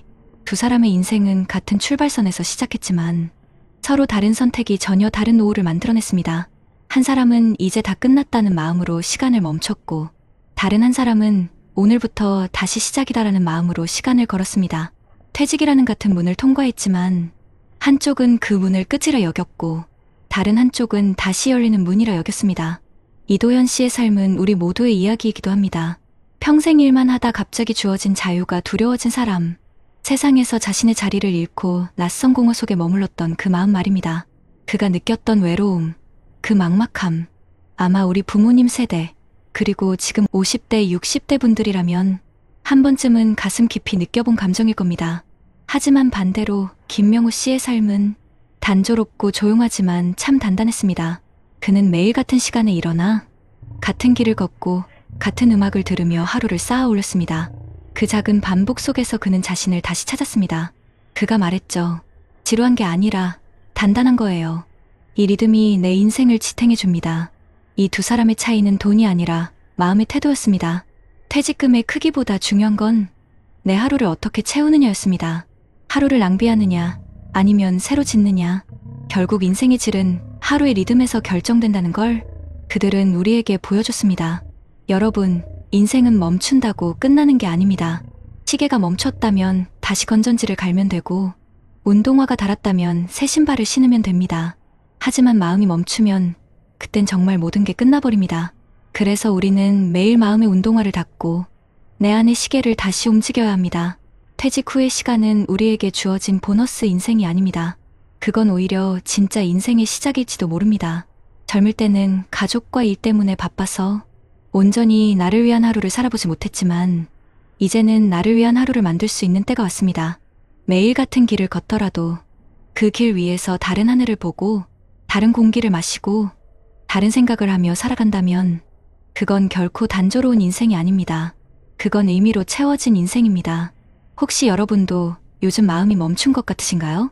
잠 못 이루는 새벽, 괜히 허전한 오후, 스스로에게 나는 지금 잘 살고 있나 묻게 되는 그 순간, 그럴 때 이렇게 한번 말해보세요. 나는 아직 하는 중이다. 내 시계는 멈추지 않았다. 오늘 영상의 두 사람처럼 누군가는 멈춰버린 시간을 바라보며 후회하지만 또 누군가는 다른 운동화를 신고 새로운 아침을 맞이합니다. 어떤 인생이 더 가치 있을지는 결국 여러분의 선택에 달려 있습니다. 이제 여러분께 작은 부탁을 드리고 싶습니다. 내일 아침 단 10분이라도 일찍 일어나 보세요. 창문을 열고 공기를 마시고 그동안 잊고 지냈던 나 자신에게 인사를 건네보세요. 잘 버텼다. 오늘도 한 걸음 더 가보자. 그 작은 순간이 여러분의 인생을 다시 움직이게 만들 겁니다. 끝으로 이런 말을 남기고 싶습니다. 인생은 화려하게 살아야 하는 게 아니라 꾸준히 살아야 하는 것이라고. 반복되는 하루가 여러분을 지치게 할 수도 있지만 그 하루들이 쌓여 결국 여러분을 단단하게 만들어줄 겁니다. 멈춰있던 시계도 매일 닦는 운동화도 결국 우리 마음이 움직일 때 함께 움직입니다. 누군가는 멈추고 누군가는 걷습니다. 어느 쪽을 선택하든 시간은 흘러갑니다. 그렇다면 여러분, 오늘은 어떤 걸음을 내딛고 싶으신가요? 이 영상이 여러분의 마음속에도 작은 울림으로 남길 바랍니다. 오늘도 여러분의 하루가 다시 리듬을 찾을 수 있기를, 그리고 내일의 아침이 조금 더 따뜻하게 열리기를 진심으로 바랍니다. 요즘 마트에 가면 계산대 앞에서 저도 모르게 한숨부터 나올 때가 많습니다. 분명히 몇 개 집어들지도 않았는데 훌쩍 뛰어오른 가격표에 깜짝 놀라곤 하죠. 매일 먹는 달걀 한 판, 우유 한 통 값은 무섭게 오르는데 10년, 20년 꼬박꼬박 부었던 내 연금 액수는 어쩜 그리 그대로일까요? 얼마 전 뉴스에서 본 66세 어머님 이야기가 남의 일 같지 않아 한참을 가슴이 먹먹했습니다. 서울에서 홀로 지내시는데 한 달 80만 원으로 약값 내고 관리비 내고 나면 손에 쥐는 돈이 하나도 없다며 눈물을 보이시더군요. 혹시 나는 아직 괜찮아라고 생각하고 계신가요? 지금 이 순간에도 수많은 우리 동년배들이 그렇게 하루하루를 버티고 있습니다. 하지만 그렇게 애써 외면하고 있는 괜찮음은 예고 없이 찾아오는 병원비나 생활고 앞에서 너무나 쉽게 무너질 수 있습니다. 더 이상 돈 때문에 밤잠 설치고 자식들 눈치 보는 억울한 노후를 보내서는 안 됩니다. 오늘 제가 들려드릴 이야기는 바로 이 지긋지긋한 불안에서 벗어날 첫걸음이 될 것입니다. 제가 그 억울한 사연을 말씀드릴 테니 제발 끝까지 들어주세요. 올해 65, 서울 양천구 신월동에 사는 한도연 씨는 요즘 마트에 갈 때마다 낡은 장바구니를 꼭 챙깁니다. 손잡이는 이미해져서 실밥이 풀리고 가죽 덧댄 부분은 오래된 신발처럼 닳아 있습니다. 한때 회사 법인카드를 휘두르며 부하 직원 점심값을 계산하던 그 손이 이젠 마트에서 1,000원이라도 아끼기 위해 가격표를 눈으로 몇 번씩 훑은 손으로 바뀌었습니다.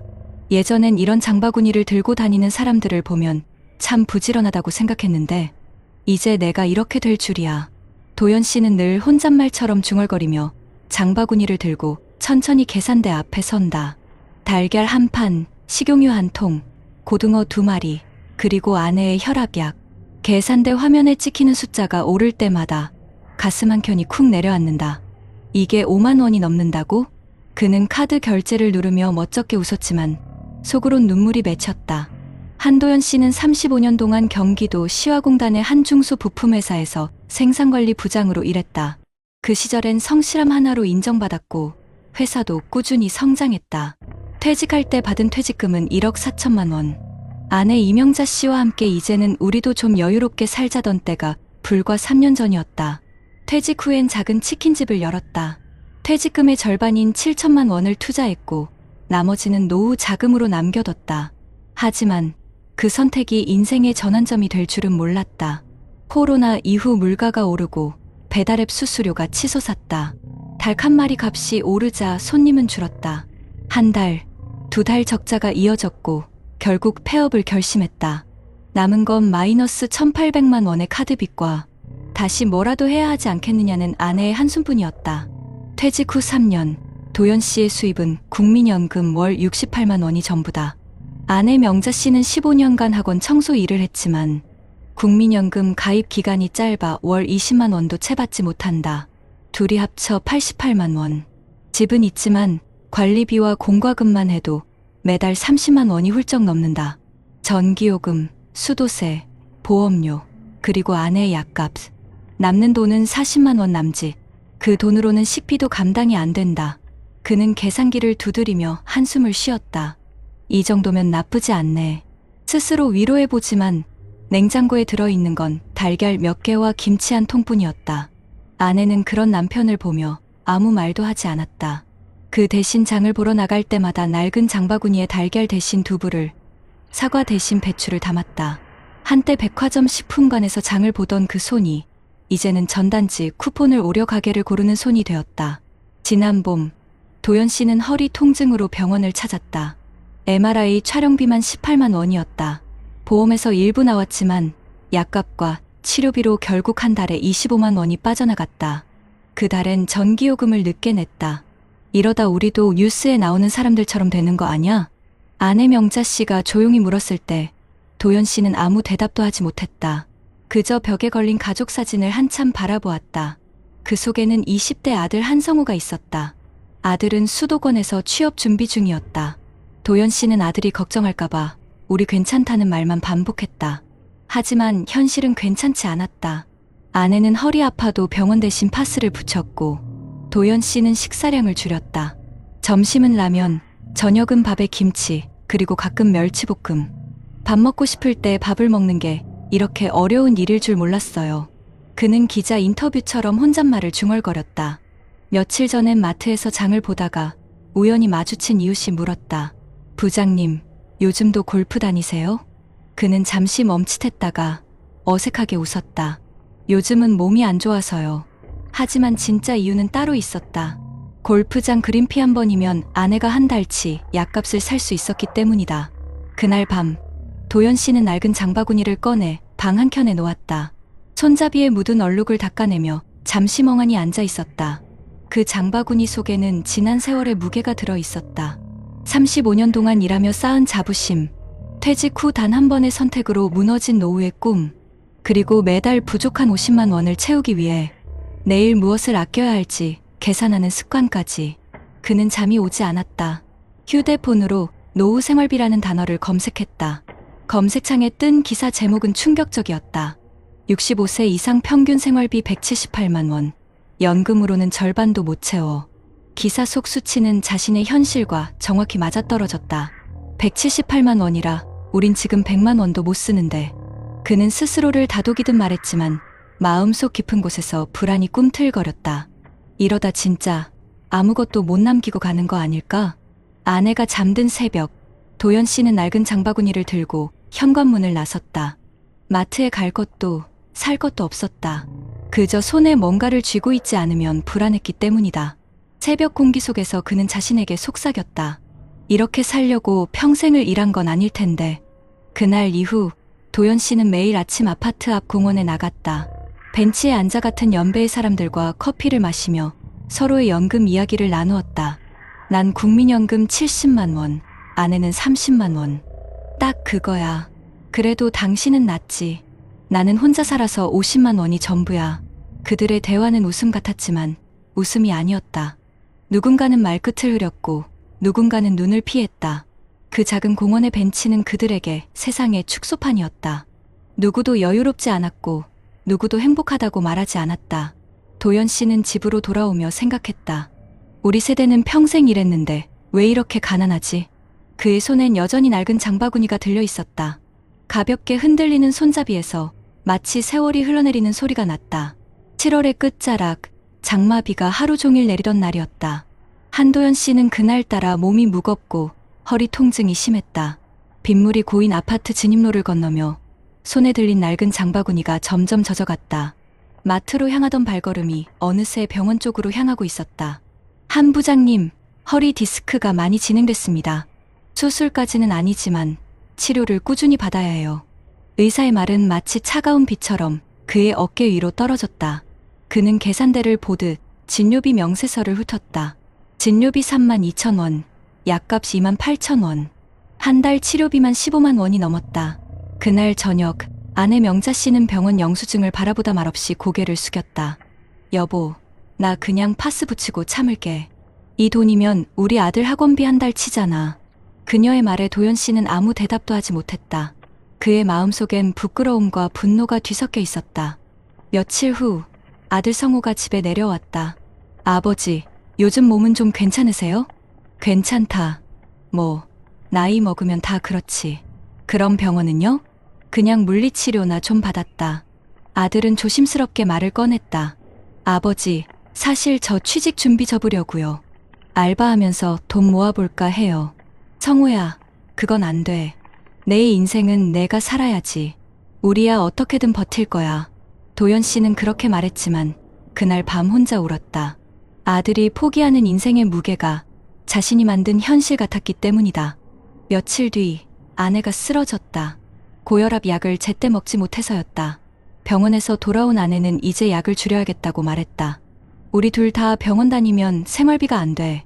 그냥 몸에 좋은 거 먹고 운동하자. 그녀의 눈가엔 피곤이 아니라 체념이 어려 있었다. 그 순간 도연 씨는 깨달았다. 그동안 그는 노후 준비란 단어를 돈으로만 계산해왔다는 것을. 그러나 정작 잃고 있던 건 돈보다 더 중요한 존엄과 평온이었다. 며칠 뒤 그는 낡은 장바구니를 들고 새벽 시장에 갔다. 전단지를 붙이며 채소를 파는 노인, 비닐 장갑을 낀 손으로 미역을 봉지에 담는 아주머니, 모두 자신과 다르지 않았다. 그들은 삶의 끝에서 여전히 하루를 버티고 있었다. 그는 무심코 시장 한켠에서 앉아 쉬었다. 옆자리에 앉은 노인이 말을 걸었다. 아이고, 이 시간에 장 보러 오셨어요? 그냥 나왔어요. 잠이 안 와서요. 나도 그래요. 연금 나오는 날만 기다려요. 그래도 그거라도 있으니 다행이지. 둘은 말없이 웃었다. 그 웃음 속에는 같은 세대만이 아는 피로와 체념이 스며 있었다. 그날 이후 도연 씨는 일기를 쓰기 시작했다. 제목은 장바구니 일기였다. 첫 줄엔 이렇게 적었다.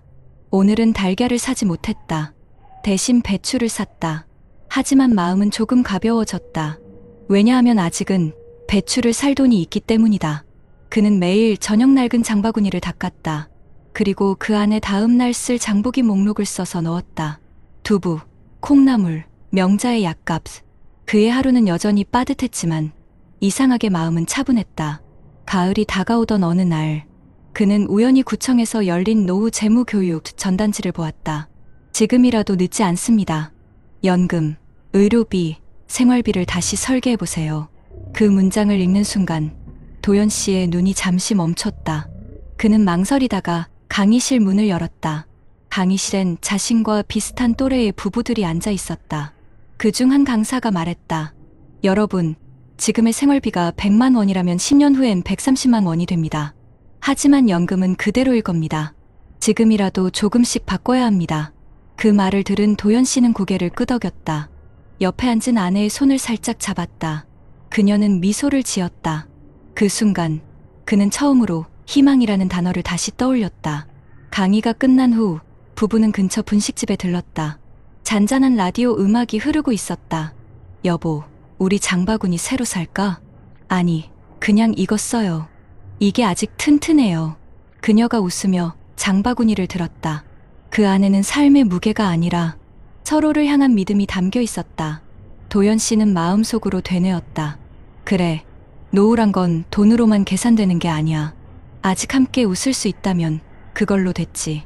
겨울이 오기 전 그는 구청에서 진행한 노인 일자리 프로그램에 지원했다. 마트 장보기 도우미였다. 자신보다 더 연세가 많은 어르신들을 대신해 장을 봐드리는 일.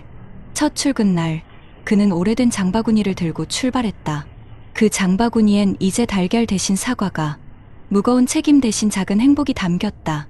마트 입구에서 그를 알아본 직원이 물었다. 어르신, 그 가방 오래 쓰셨나 봐요? 그는 미소 지으며 대답했다. 네, 제 인생보다 조금 가볍습니다. 그의 웃음은 오래된 장바구니처럼 해졌지만 그 안엔 여전히 따뜻함이 남아 있었다. 해질 무렵 집으로 돌아오는 길, 비에 젖은 도로 위에서 낡은 장바구니가 살짝 흔들렸다. 그는 문득 자신이 얼마나 멀리 왔는지를 느꼈다. 젊은 시절의 부장 자리, 치킨집 간판, 신용카드 빚, 병원 영수증, 그 모든 게 결국 한 장바구니 안에 들어 있었다. 그는 하늘을 올려다보며 천천히 말했다. 그래도 아직 살아있잖아. 내일은 또 장을 봐야지. 그의 손에 들린 장바구니가 저녁빛에 반짝였다. 낡았지만 여전히 단단했다. 그날 일기 마지막 장엔 이렇게 적혀 있었다. 삶이란 건 결국 장바구니 같다고 생각한다. 때론 비어있고 때론 무겁지만 중요한 건 내 손에 여전히 쥐어져 있다는 것. 오늘도 살아있는 것만으로 충분하다. 그는 불 꺼진 부엌에 장바구니를 조용히 내려놓았다. 그 안에서 달걀 하나가 굴러나와 멈췄다. 작은 소리였지만 그건 분명히 희망의 소리였다. 여러분 어떠시나요? 위의 사례는 정말 비참하고 서글픈 인생 아닌가요? 하지만 지금부터 소개해드리는 사례는 정반대의 선택으로 행복한 노후를 보내고 있는 분을 소개해드리겠습니다. 올해 72, 박영우 씨는 경기도 광명시 하안동의 작은 아파트에 산다. 이른 아침 커튼 사이로 들어오는 햇살이 부엌 식탁 위에 놓인 오래된 가계부를 비춘다. 표지는 닳고 종이는 누렇게 변했지만 그 안엔 지난 40년간의 삶이 빼곡히 적혀 있다. 1997년 4월 17일 첫 아들 돌잔치 비용 38만 원. 2008년 10월 금융위기 비상금 통장 해지 금지. 2024년 12월 퇴직 후 국민연금 132만 원 수령. 그는 이 오래된 가계부를 내 인생의 나침반이라 부른다. 박영우 씨는 대기업 전자회사 인사팀 부장으로 32년간 근무했다. 매일 정장을 입고 새벽 6시 30분에 출근, 퇴근은 밤 9시. 사람들은 그를 일벌레라 불렀지만 그는 늘 웃으며 말했다. 나는 내 노후보험을 지금 매일 조금씩 드는 거야. 이게 내 투자야. 그의 집 벽에는 미래를 위해 오늘을 기록하자는 손글씨 문구가 붙어 있다. 아내 윤정희 씨는 그런 남편을 처음엔 답답하게 여겼다. 당신은 왜 그렇게 아껴? 애들 외식 좀 시켜줘도 되잖아. 그럴 때마다 박 씨는 미소 지으며 대답했다. 당신은 오늘을 걱정하고 나는 내일을 걱정해. 우리 둘이 역할이 다르잖아. 박 씨가 60세로 퇴직하던 해 회사에서 받은 퇴직금은 1억 8천만 원. 그는 한 푼도 허투루 쓰지 않았다. 퇴직 다음 날 그는 직접 엑셀로 가계 자산표를 만들었다. 국민연금 월 132만 원, 퇴직연금 월 58만 원, 적금이자 12만 원, 총 월 수입 202만 원. 그는 이 금액을 내가 마음 편히 쓸 수 있는 한계선이라 부르고 지출도 그 범위 안에 맞췄다. 아내 윤정희 씨는 처음엔 불만이 많았다. 이제 좀 즐기면서 살아야지. 여행도 가고 맛집도 다녀야지. 박 씨는 고개를 저었다. 조금만 기다려. 지금 물가가 너무 불안정하잖아. 우리 세대는 지금 쓰는 10만 원이 10년 뒤엔 20만 원의 부담이 될 수도 있어. 2025년 봄, 주변 친구들이 은퇴 후 창업에 뛰어드는 걸 보며 아내는 또다시 말했다. 여보, 당신도 뭐라도 해야 하지 않겠어? 최소한 커피숍이라도 하면 노후가 덜 무료하지 않겠어? 하지만 박 씨는 고개를 저었다. 커피숍은 5년 안에 70%가 문 닫아. 난 대신 지출을 줄이는 일을 할 거야. 그는 은퇴 후 매일 아침 지출 점검 노트를 썼다. 4월 13일 전기요금 자동이체 금액 12만 4천 원. 다음 달부터 에어컨 필터 세척 주기 늘릴 것. 그의 노트는 기업 보고서처럼 꼼꼼했다. 그러던 어느 날 오랜 친구 최성우가 찾아왔다. 야, 영호야. 나 이번에 상가 투자 들어갔다. 퇴직금으로만 하는 게 아까워서 말이지. 월세 200만 원 들어온대. 박 씨는 미소 지으며 커피를 내줬다. 성우야, 너라면 잘하겠지만 혹시 공실 나면 어떻게 하려고? 야, 서울 근처인데 공실이 어딨어. 그 대화는 그날로 끝났지만 1년 뒤 그 친구는 상가 공실로 대출이자에 허덕였다. 그 일을 겪고 난 후 박 씨는 자신이 틀리지 않았다는 걸 확신했다. 그는 버는 것보다 지키는 게 중요하다는 걸 오래전부터 알고 있었다. 물론 갈등이 없었던 건 아니다. 퇴직 2년 차 아내 윤정희 씨는 우울감에 시달렸다. 당신은 계획적인데 나는 그냥 공허해. 이렇게 아껴서 뭐 하겠어. 여행도 못 가고 친구들도 안 만나고. 박 씨는 한참을 듣다가 조용히 말했다. 여보, 우리 아들이 결혼할 때 5천만 원 보태주기로 했잖아. 그 약속은 지켜야지. 그리고 지금 아끼는 건 미래의 자유를 사는 거야. 그날 밤 그는 가계부를 꺼내 아내에게 보여줬다. 그 안엔 매달 10만 원씩 부부 여행 적금이라는 항목이 있었다. 1년 후에 이걸로 제주도 가자. 나는 지금을 참는 게 아니라 더 좋은 시간을 준비하는 거야. 아내는 눈시울이 붉어졌다. 이듬해 여름, 그들은 진짜로 제주도로 떠났다. 숙소는 비싸지 않았지만 둘만의 여행이었다. 여보, 당신 말이 맞았어. 돈을 안 쓰자는 게 아니라 밥솥이 있는데 쓰자는 거였네. 그녀의 말에 박 씨는 미소 지었다. 이게 내가 말하던 진짜 노후야. 비싼 곳에 가는 게 아니라 걱정 없이 웃을 수 있는 거. 하지만 삶은 언제나 예기치 못한 시험을 내린다. 2025년 초 갑작스러운 의료비 폭등과 공공요금 인상이 이어졌다. 뉴스에서는 65세 이상 노년층의 평균 월 생활비가 178만 원, 연금으로는 절반도 못 채운다고 보도됐다. 박 씨는 뉴스 화면을 보며 깊은 한숨을 내쉬었다. 이제 나도 긴장해야겠구나. 그는 즉시 가계부를 펼쳐 비상생활비 항목을 늘렸다. 기존 월 20만 원, 30만 원, 그는 연금 외에도 남은 예금에서 매달 10만 원씩 생활안정보조금 통장으로 옮기기 시작했다. 아내는 또 물었다. 이제 와서 그렇게 바꿔서 뭐해? 그는 대답했다. 이제라도 바꾸면 늦지 않지. 늦은 준비보다 무서운 건 준비를 안 하는 거야. 그의 말은 담담했지만 단단했다. 그날 이후 부부는 매달 한 번씩 지출 점검 회의를 열었다. 식비 40만 원 유지, 외식주 1회, 의료비 비상금 확보. 두 사람은 서로의 통장 내역을 함께 보며 웃었다.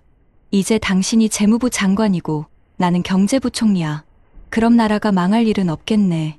그들의 노후는 그렇게 함께 꾸려가는 또 하나의 작은 나라가 되어가고 있었다. 그해 가을, 서울의 하늘은 유난히 높고 파랬다. 박영우 씨는 거실 창가에 앉아 가계부를 펼쳤다. 잉크 자국이 번진 오래된 페이지 위에는 1990년대부터 이어진 숫자들이 줄을 지어 있었다. 그는 한 장, 또 한 장 넘기며 작은 웃음을 지었다. 이게 내 인생이구나. 그의 아내 윤정희 씨가 커피를 내오며 물었다. 그 노트는 이제 좀 그만 봐도 되지 않아? 아니, 아직 이게 나를 움직이게 해. 이 안에는 돈보다 더 중요한 게 있거든. 우리가 어떻게 살아왔는지가 다 적혀 있잖아. 윤정희 씨는 남편의 손끝을 바라보았다. 구겨진 종이 위에 남은 손때와 잉크 냄새. 그건 단순한 숫자가 아니라 이 부부가 지나온 세월의 흔적이었다. 그러던 어느 날 아들 박민재가 부모를 찾아왔다. 아버지, 어머니, 이번에 결혼 날짜 잡았어요. 순간 부부의 눈가가 붉어졌다. 그래? 축하한다, 우리 아들. 근데 결혼 자금이 좀 빠듯해서요. 전세 보증금이 모자라요. 윤정희 씨는 잠시 망설이다가 남편을 바라봤다. 그는 말없이 가계부를 꺼내 한 장을 펼쳤다. 자녀 결혼 지원금 5천만 원 적립 완료. 아들은 놀란 듯 눈을 크게 떴다. 아버지, 이게 뭐예요? 너 결혼하면 도와주려고 10년 전부터 준비한 돈이다. 그때는 이날이 멀게만 느껴졌는데 이제 왔구나. 그날 밤 아들은 부모에게 고개 숙여 인사했다. 아버지, 어머니 덕분에 걱정 없이 시작할 수 있을 것 같아요. 윤정희 씨는 그 말을 들으며 남편의 손을 꼭 잡았다. 그녀는 깨달았다. 남편의 철저한 계획과 절약이 결국 가족의 평안으로 돌아왔다는 것을. 결혼식이 끝나고 두 사람은 오랜만에 부산으로 여행을 떠났다. 남편은 늘 쓰던 가계부를 여행 가방에 넣어두었다. 부산 해운대 바닷가, 저녁 햇살이 붉게 물들던 순간 윤정희 씨가 물었다. 여보, 이젠 좀 쉬어도 되는 거 아니야? 박영우 씨는 잠시 생각하다가 미소 지었다. 이제야 진짜 쉬는 거야. 이젠 돈 걱정도 병원비 걱정도 안 하잖아. 우리 둘 다 건강하고 아들도 자리 잡았고 이제 가계부는 추억을 기록하는 노트가 되겠지. 그의 목소리는 잔잔했지만 단단했다. 그 순간 윤정희 씨는 남편의 얼굴에서 젊은 시절 그 부지런했던 부장의 모습이 겹쳐 보였다. 하지만 행복은 늘 작은 불안과 함께 온다. 겨울, 윤정희 씨가 병원 검진에서 고혈압 초기 진단을 받았다. 의사는 생활관리만 잘하면 괜찮다고 했다. 그날 밤, 부부는 조용히 식탁에 마주 앉았다. 여보, 나 병원비도 이제 신경 써야겠네. 박영우 씨는 웃으며 말했다. 걱정 마. 그럴 줄 알고 의료비 비상금도 따로 만들어놨어. 그는 서랍에서 작은 노트를 꺼냈다. 거기엔 이렇게 적혀 있었다. 건강은 계획할 수 없지만 대비는 할 수 있다. 그녀는 눈시울이 붉어졌다. 남편의 손등을 바라보며 속삭였다. 여보, 당신이 있어서 참 다행이에요. 몇 달 후, 둘은 구청에서 열린 시니어 재무관리 강연회에 초청받았다. 강사는 그들의 이야기를 들은 뒤 말했다. 여러분, 이 부부는 미리 준비한 삶의 모범이에요. 퇴직 후에도 연금, 비상금, 건강자금, 여행자금까지 체계적으로 분리했죠. 가계부를 적는다는 건 단순한 절약이 아니라 삶을 기록하는 철학입니다. 강의가 끝난 뒤 몇몇 참석자들이 다가왔다. 어르신, 어떻게 그렇게 꾸준히 하셨어요? 박 씨는 웃으며 대답했다. 이건 특별한 비결이 아니에요. 매달 내가 쓸 수 있는 만큼만 쓰고 쓰는 돈에 마음을 담으면 됩니다. 노후는 돈이 아니라 습관이 지켜줘요. 그 말에 사람들은 고개를 끄덕였다. 그의 말투엔 자랑이 없었고 단지 평생의 경험에서 나온 진짜 지혜의 무게가 있었다. 집으로 돌아오는 길, 윤정희 씨가 조용히 말했다. 여보, 우리가 이렇게 살 수 있었던 건 당신의 그 낡은 가계부 덕분이야. 박영우 씨는 미소를 지으며 대답했다. 아니야. 그건 우리 둘 다의 기록이야. 당신이 있었으니까 내가 이걸 계속 쓸 수 있었지. 그는 가방에서 가계부를 꺼내 한 장을 넘겼다. 마지막 페이지엔 이렇게 적혀 있었다. 2025년 10월, 윤정이와 함께. 오늘도 적는다. 우리는 돈보다 서로를 먼저 챙기는 법을 배웠다. 그날 밤, 거실 조명이 은은히 켜진 채 두 사람은 차를 마셨다. 밖에서는 가을비가 조용히 내렸다. 창문 너머로 들려오는 빗소리를 들으며 윤정희 씨가 속삭였다. 당신, 다음 장엔 뭐라고 쓸 거야? 박영우 씨는 펜을 들며 대답했다. 지금이 제일 평안하다고 쓸 거야. 그는 그렇게 한 줄을 적었다. 오늘도 평안하다. 노후는 돈으로 사는 게 아니라 준비와 마음으로 쌓는 것이다. 그 문장을 쓰고 펜을 내려놓는 순간 그의 얼굴엔 세월이 아닌 평온의 미소가 번졌다. 그의 손 아래 놓인 오래된 가계부는 낡았지만 한 사람의 인생을 지켜온 단단한 방패였다. 다음 날 아침 그는 습관처럼 가계부를 덮으며 말했다. 오늘도 살만하다. 아내는 커피를 내오며 미소 지었다. 그들의 노후는 화려하지 않았다. 하지만 어느 누구보다 단단했고 무엇보다 서로의 곁에서 준비된 마음으로 살아가는 하루가 있었다. 여러분, 지금부터는 앞서 이야기했던 사례와 정반대되는 방향에서 현실을 살펴보겠습니다. 이번에는 실제 통계와 연구 자료를 기반으로 준비된 노후가 어떤 의미를 가지는지 자연스럽게 풀어보겠습니다. 요즘 통계부터 보면 우리나라 노년층의 절반 이상이 생활비가 부족하다고 답했습니다. 2025년 조사에 따르면 은퇴 가구 중 적정 생활비를 충당하지 못한다는 응답이 전체의 절반을 넘었고 부족하다가 37%, 매우 부족하다가 약 20%에 달했습니다. 또한 같은 해 발표된 자료에서는 고령층의 월 평균 연금 수령액이 약 86만 원 수준으로 노후 생활비를 충당하기엔 턱없이 부족하다는 분석이 나왔습니다. 무엇보다 중요한 것은 고령층 중 절반 정도만이 실제로 연금을 수령하고 있다는 현실입니다. 한국의 주요 기관 조사에 따르면 중고령자들이 평범한 생활을 유지하기 위해 필요한 금액은 개인 기준 월 160만 원, 부부 기준 260만 원 안팎으로 나타났습니다. 또 다른 통계에서는 부부 기준 적정 노후 생활비가 월 330만 원, 최소 생활비는 240만 원 수준이라는 결과도 확인됩니다. 즉, 연금만으로는 여전히 기본적인 지출조차 감당하기 어렵다는 뜻입니다. 이런 수치는 우리 사회의 구조적 문제와도 맞닿아 있습니다. 물가는 매년 오르고 있고 의료비와 공공요금은 꾸준히 상승세를 보이고 있습니다. 지난 5년간의 물가 상승률은 연평균 3% 이상으로 20년 후에는 지금보다 생활비가 약 1.8배 증가할 가능성이 높다는 전망도 있습니다. 실제로 노년층 의료비 지출은 10년 사이 약 2배 이상 늘어났고 70세 이상 인구의 40% 이상이 만성질환으로 매달 의료비를 부담하고 있다는 보고도 있습니다. 해외의 연구 결과도 크게 다르지 않습니다. 전 세계적으로 연금 격차가 빠르게 커지고 있으며 많은 선진국이 공적 연금만으로는 노후 생활을 유지하기 어렵다는 공통된 문제를 안고 있습니다. 특히 고령화가 빠르게 진행되는 나라일수록 노동 인구가 줄고 연금 수급자가 늘어나면서 제도 자체의 부담이 커지고 있습니다. 일부 연구에서는 앞으로 25년 안에 세계 주요국의 연금 적자 규모가 지금보다 수십 배 이상 커질 것이라는 경고도 나왔습니다. 이러한 통계들은 결국 한 가지 사실을 보여줍니다. 노후의 행복은 소득이 아닌 준비에서 나온다는 것입니다. 한도연 씨처럼 미리 대비하지 못한 이들은 이 숫자 속에 포함되어 있습니다. 반면 박영우 씨처럼 오랜 기간 체계적으로 계획하고 연금과 지출을 균형 있게 관리한 사람들은 이 통계의 위험선 밖에 서 있는 사람들입니다. 결국 이 수치들은 단순한 숫자가 아니라 미리 준비한 사람과 그렇지 못한 사람의 인생을 갈라놓는 경계선입니다. 노후의 안정은 갑자기 찾아오는 행운이 아니라 꾸준히 쌓아온 습관과 계획의 결과라는 사실을 통계는 조용히 말해주고 있습니다. 이 데이터를 보면 한 가지는 분명합니다. 노후를 지탱하는 힘은 돈보다 준비의 태도입니다. 여러분, 이제부터는 막연한 절망이 아니라 현실 속에서 이미 움직이고 있는 정책들과 성공의 씨앗을 같이 살펴보겠습니다. 한도연 씨처럼 준비 못하고 후회하는 삶도 있고 박영우 씨처럼 대비해 평온을 얻는 삶도 있듯이 우리가 지금 선택할 수 있는 제도적 지원과 해외, 모델들을 통해 해결의 실마리를 잡아보려 합니다. 먼저 대한민국 정부와 지자체 차원의 움직임부터 살펴볼게요.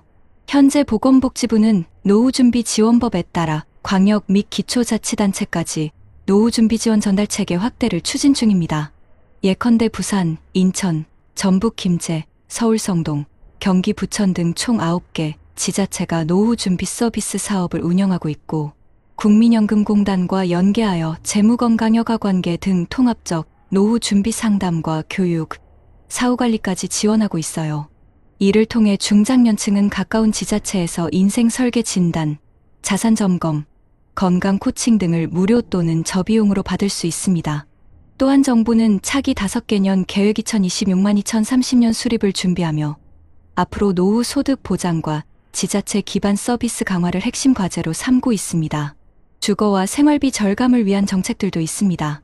지자체에서는 노후 주택의 단열 보강, 도배장판 교체, 화장실 안전바 설치, 미끄럼 방지 바닥 처리, 응급, 호출벨 설치 등 주거환경 개선 사업이 실제로 운영되고 있는데요.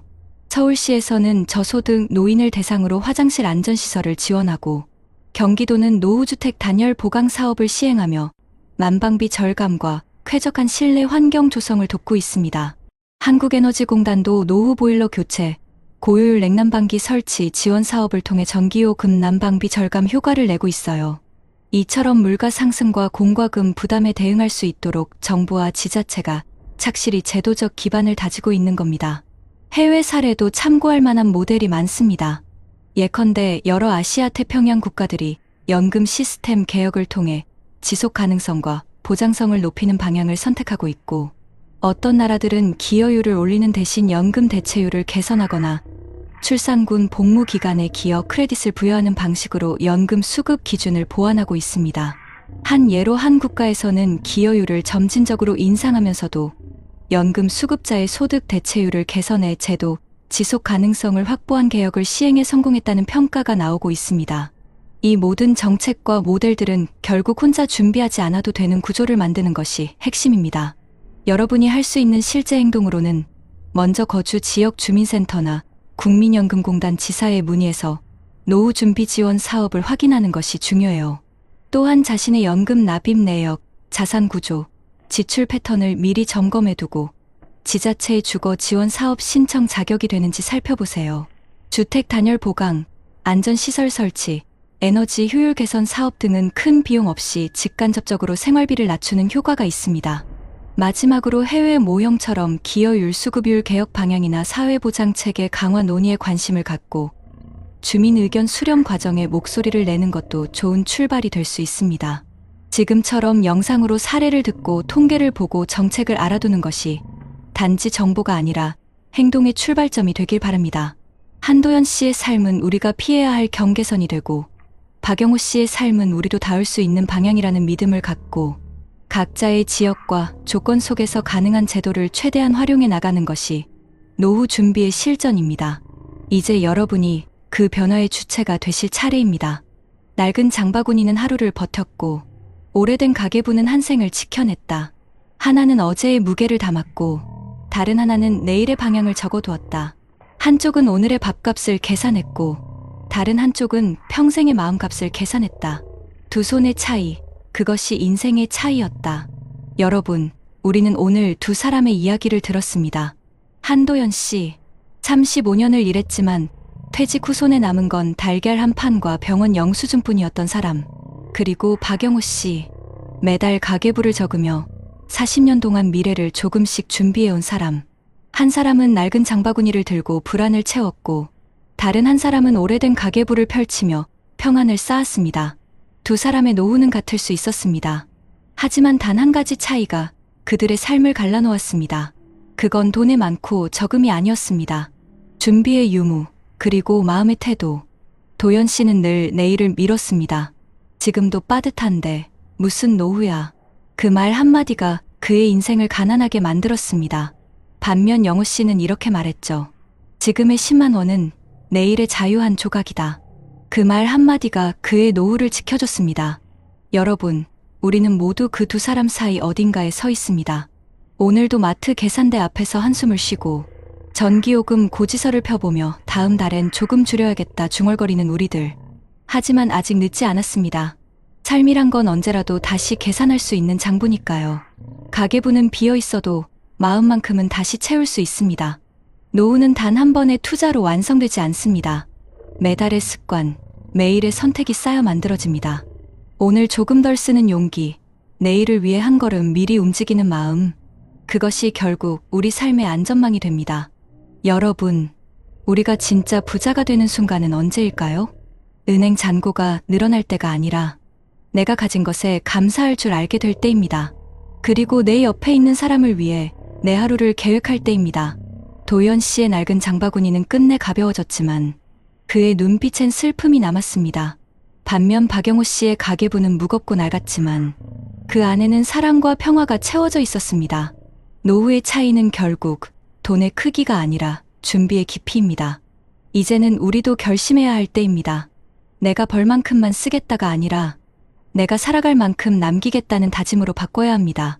오늘 이 영상을 본 여러분이 가계부를 펼치고 지출을 적고 연금 내역을 확인하는 그 작은 행동이 당신의 인생을 바꾸는 첫걸음이 될 것입니다. 행복한 노후는 멀리 있지 않습니다. 당신이 아침에 마시는 커피 한 잔의 여유 속에도, 내일을 위해 잠시 멈춰 생각하는 그 순간 속에도 있습니다. 나는 괜찮다고 말하기 전에 이제부터는 괜찮아질 거야 라고 스스로에게 약속해보세요. 그 약속 하나가 당신의 남은 인생을 지켜줄 겁니다. 끝으로 이렇게 한 줄 남기고 싶습니다. 노후란 하루의 끝에서 자신을 안아주는 시간이다. 돈이 우리를 지켜주는 게 아니라 우리가 돈을 다루는 마음이 우리를 지켜준다. 여러분, 우리는 아직 늦지 않았습니다. 아직 한 장 남은 장바구니가 있고 아직 한 줄 더 쓸 수 있는 가계부가 있습니다. 지금 이 순간 준비를 시작한다면 당신의 노후는 결코 두렵지 않을 것입니다. 오늘도 함께 해주셔서 감사합니다. 당신의 내일이 조금 더 따뜻하길 진심으로 바랍니다.